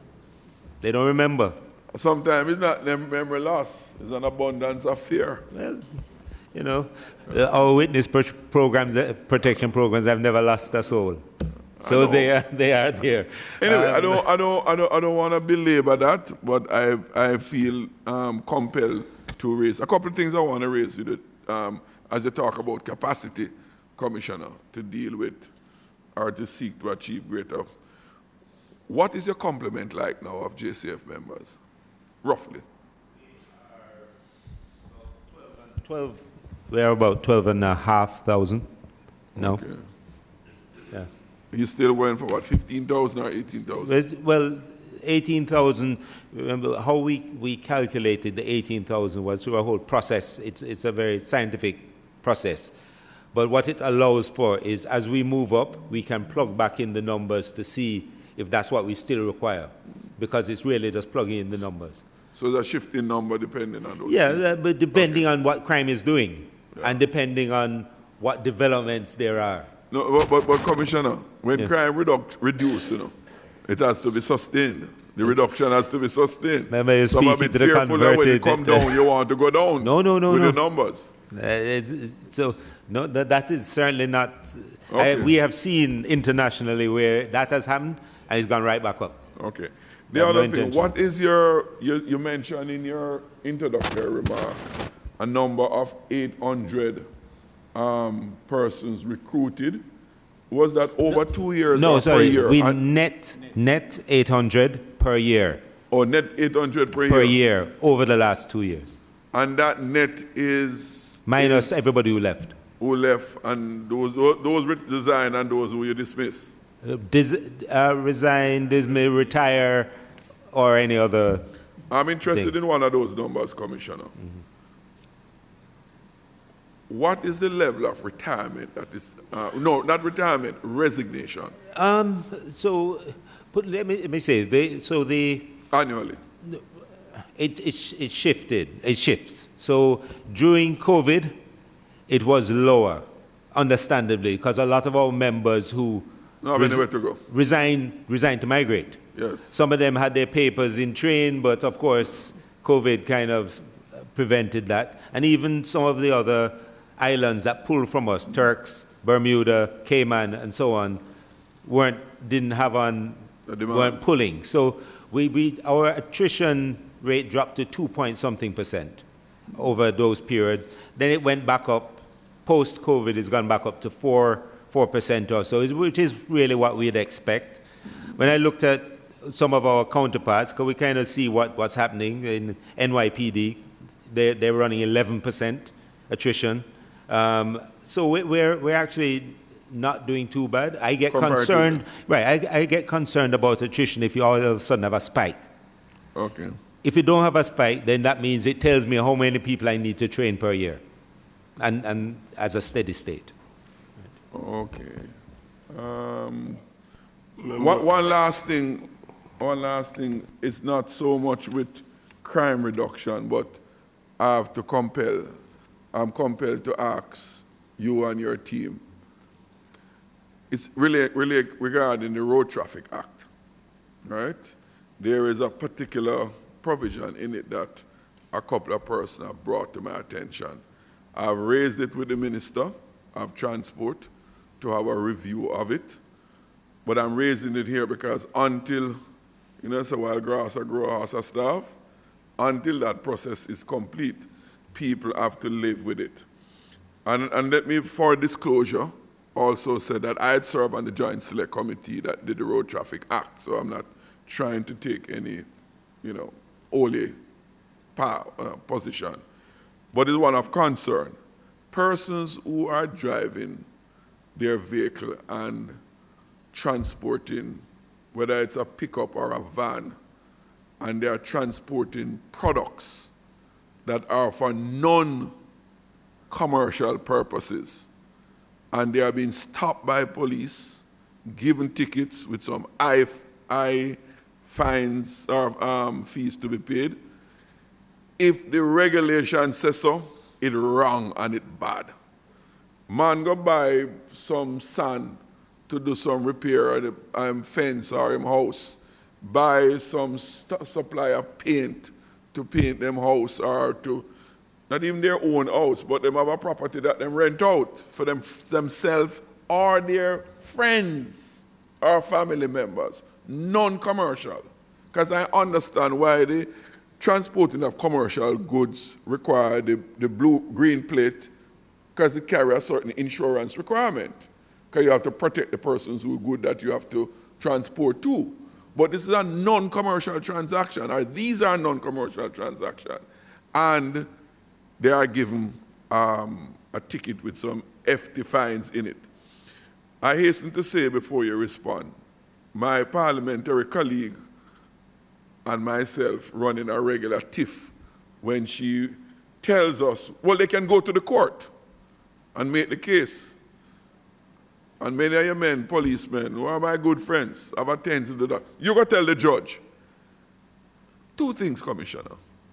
Many of our persons are not as articulate as you are, or my colleague here, who can go to the court and articulate their case well, or two, to impose to go higher. These lawyer fees are high, These lawyer fees are high. And to go and engage lawyers to go and intervene. Don't tell me about the public defender to deal with bigger fish than that, right? I wouldn't want the public defender's office to be caught up in these cases, right? Law gives the police discretion. And why it means so much to me, Commissioner, if we go and build a milder kind of society. The ordinary people must not feel in their everyday life that the state is being acidic and unkind and unreasonable to them. You know, granted, a man might do something wrong, I might try to pull one upon the police. Yes, you have those incidents. But when you have a situation where nobody not going to die and no great inconvenience, police must exercise the discretion that can cause that citizen to, even if him they rub the law a little bit, but in the circumstance, the police can intervene and him don't feel injured. I'm very concerned about that because I want my citizens to see the police as a friend, to see the police as one that is going to intervene for his well-being. But when they have incidents like these, it breeds distrust. Two things, member. One is, so this has come to attention, some of these cases, particularly with that.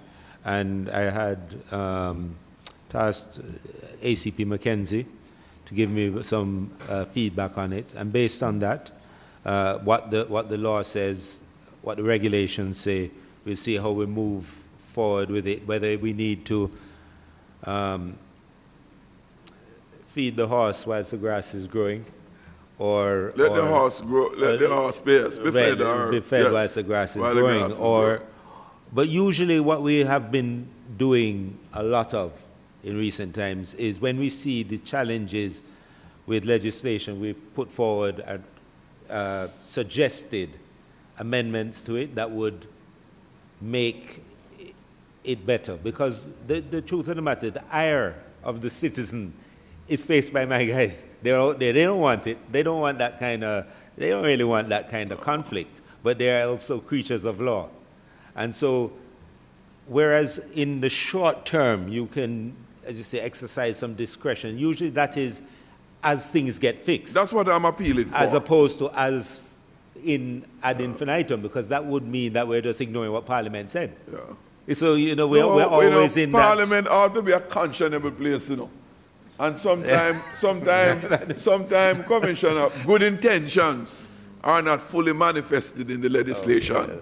And that is where the discretion that resides with you is expected to be that militating, that calming, that tempering. Right. The good thing, Member Jackson, is that what Parliament does, it can undo and redo. That's why I said I'm seeking to have it done by Parliament. Right. When I use the were about the horse starving, is between now and then. Yes.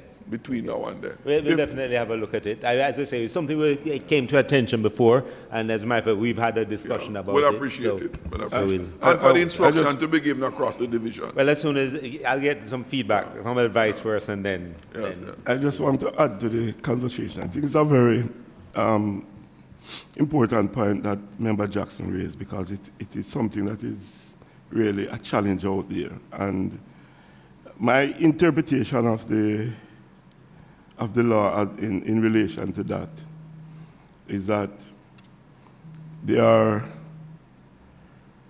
three categories. You have the persons who hire the vehicle for commercial purposes. There are private persons who goes to the market. So he's engaged in a commercial activity, but it's private. He's not hired by somebody else. And there is now the private use, where I have a pickup and I need to take some water to my house, and I go to the well and catch some water with a drum in the back for my house. It's a separate. I think what happens on the road is that there's a difficulty in terms of the interpretation by the officers out there, because there are three, as I said, there's three aspects in terms of commercial use. So if you have a vehicle for hire, then you need a green plate. If you're a private person, but you're a farmer who takes your goods to the market, then while going to the market with the goods, you're going to need a green plate to transfer, because you're doing commercial activity.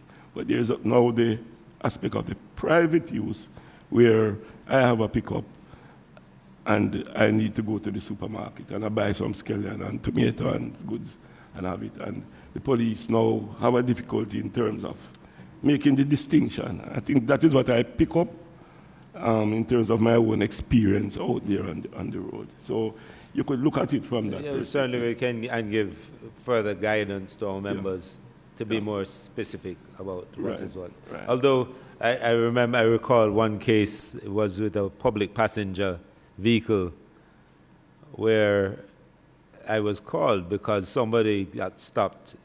He had on white plates. And he said he was just carrying a few friends.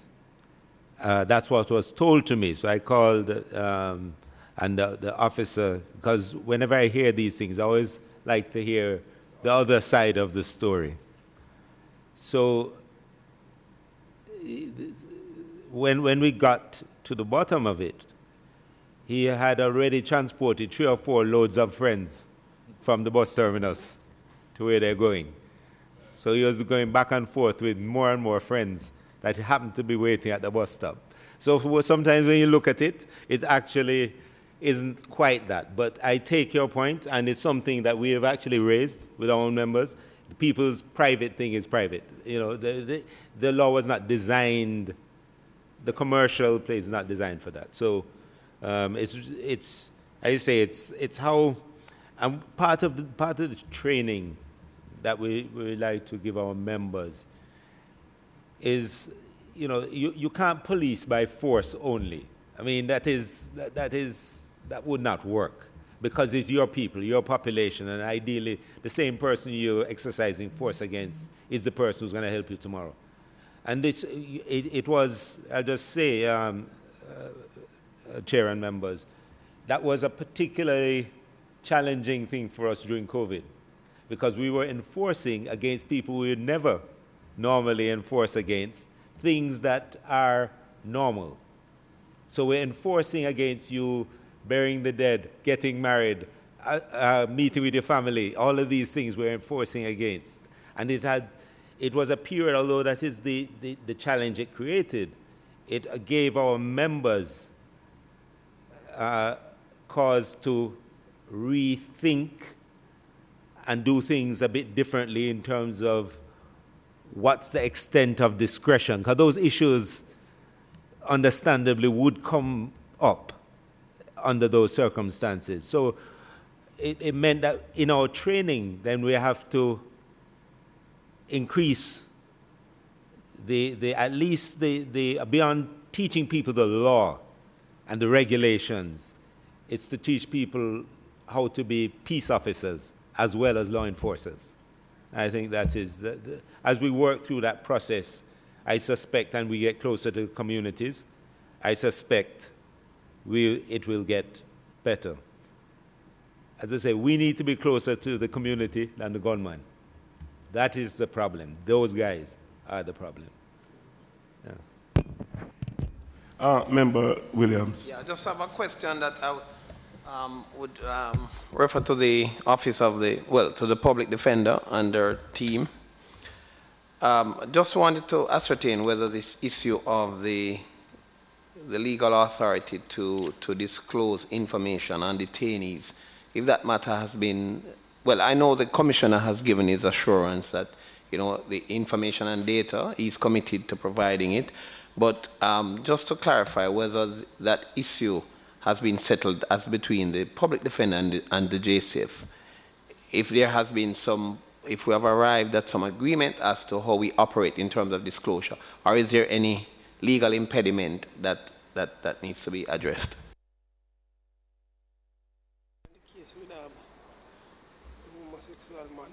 Quick indulgence, Mr. Chairman.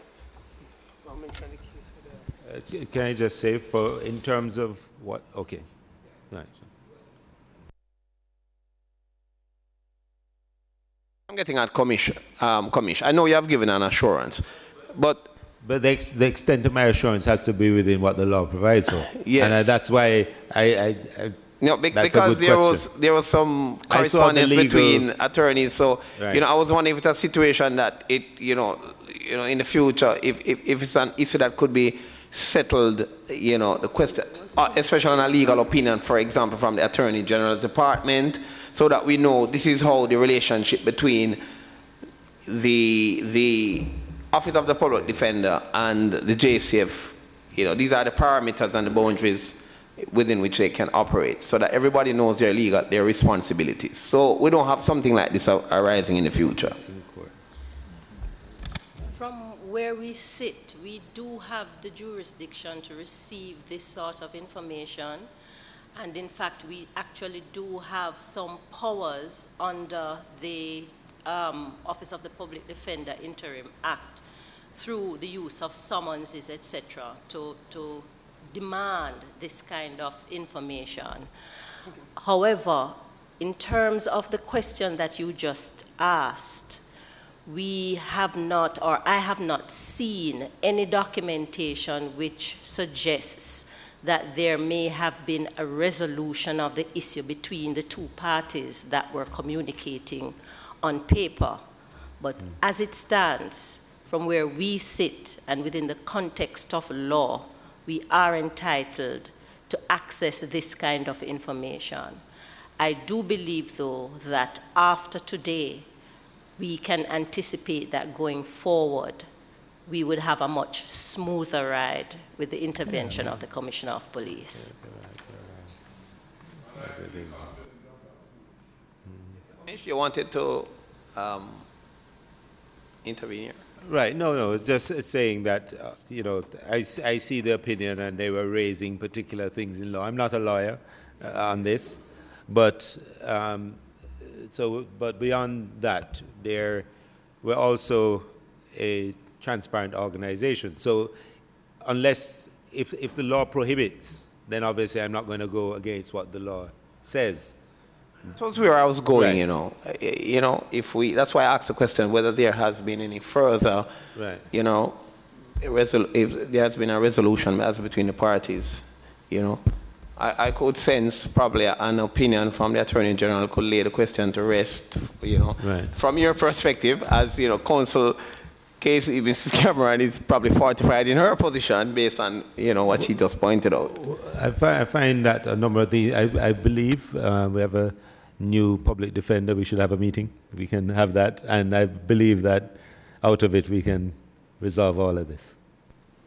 What I can assure you of is that before the week is out, we will be penning our request to the Commissioner himself. And likely before the week is out, that courtesy call will occur between both offices. Actually, that's something that has been on my agenda since I have assumed office, but it just did not happen. Probably now is a good time. I'm happy that the committee could be a catalyst for that happening. Okay, members, are there any further questions or observations? Okay. I would just like to say that, you know, in my final remarks, that like Member Jackson, you know, I too am encouraged by the reduction we have been experiencing in terms of our crime situation. I am, you know, looking forward to the day when our communities in Jamaica will, you know, be restored to some level of degree of civility and pride, where people, you know, learn to resolve their differences, you know, in peaceful and harmonious ways. And I would just like to say, Commissioner, you know, Parliament supports the Commissioner and your team. Parliament supports your effort, and we look forward to the trajectory continuing, and you know, Jamaica a safer place. Thank you very much. Chairman, just one little thing before I close. That, Commissioner, the ferry police station, is it closed for good? Is it Mr. Williams not giving the money to finish it?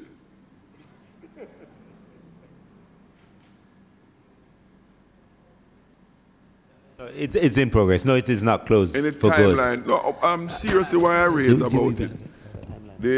Well, in a local way, my people traverse that into Portmore from that side and Mandela. But more importantly, it is the only police station immediately along the highway.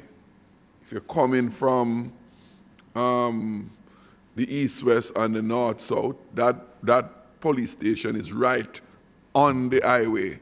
And I know from conversation with persons, to be able to get to Ferry Police Station is like a saving thing. If you have any problem, you can stop at the Ferry Police Station.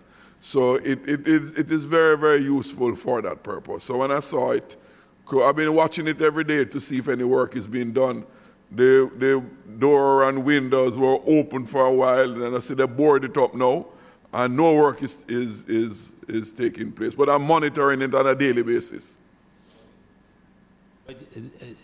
I don't have a timeline now because I didn't realize you'd asked me this, but I know the last time I checked it was 70% complete.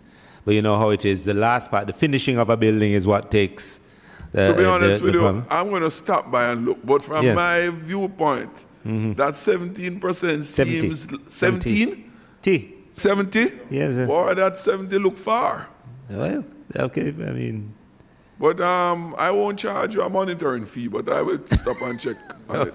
Okay, but no, it is. The importance of it is not lost on us. For the traveling it has caused us to have to put other kinds of presence there along that strip. Yes. You know, you have to maintain a presence anyway there. But the value of the station, and of course, our highway patrol used to operate out of there. So there's some urgency around the country, late hours of night and so forth. Right.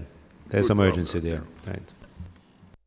Okay, I just want to take this opportunity to thank the Commissioner and our Permanent Secretary from the Ministry of National Security for your presence here today. I think it was very informative, your presentation, and we want to give high commendation for your efforts in terms of the reduction in overall serious crimes, and we hope that we'll be able to, as a parliament, continue to give the support as you requested to ensure that we continue along this very positive trend.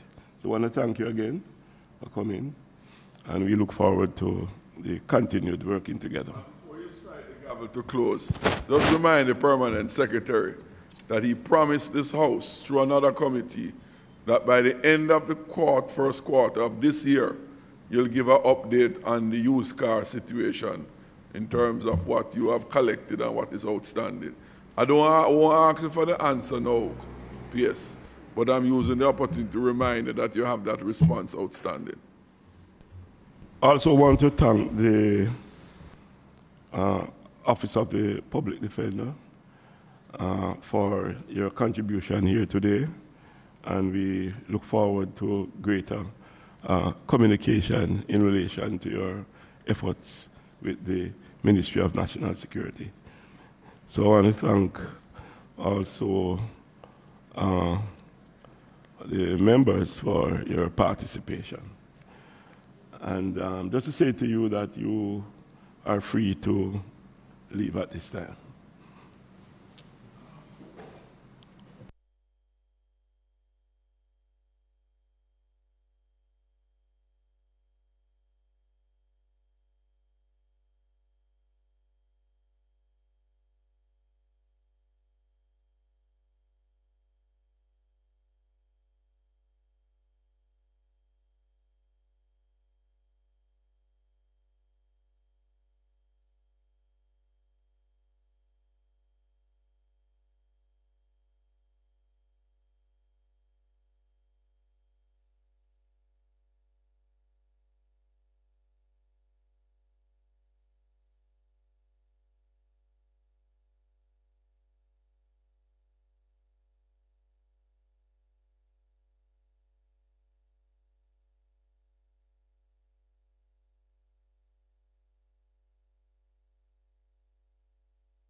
members. Right. Just want to thank for the records, the committee clerk and the team for their support in today's exercise. And I now ask for the adjournment. To put on record my commendation for the secretary's work. It's the first I see a secretary was so relentless in making sure that the information come to the members, that even on a public holiday she was making contact through a private email to make sure that we get the information sent out and be reminded of the meeting. Yeah. It was exceptional, and I really want it not to go unnoticed. Thank you very much, Member Jackson. I support your point. Motion moved by Member Williams, seconded by Member Jackson. Thank you again. Safe journey.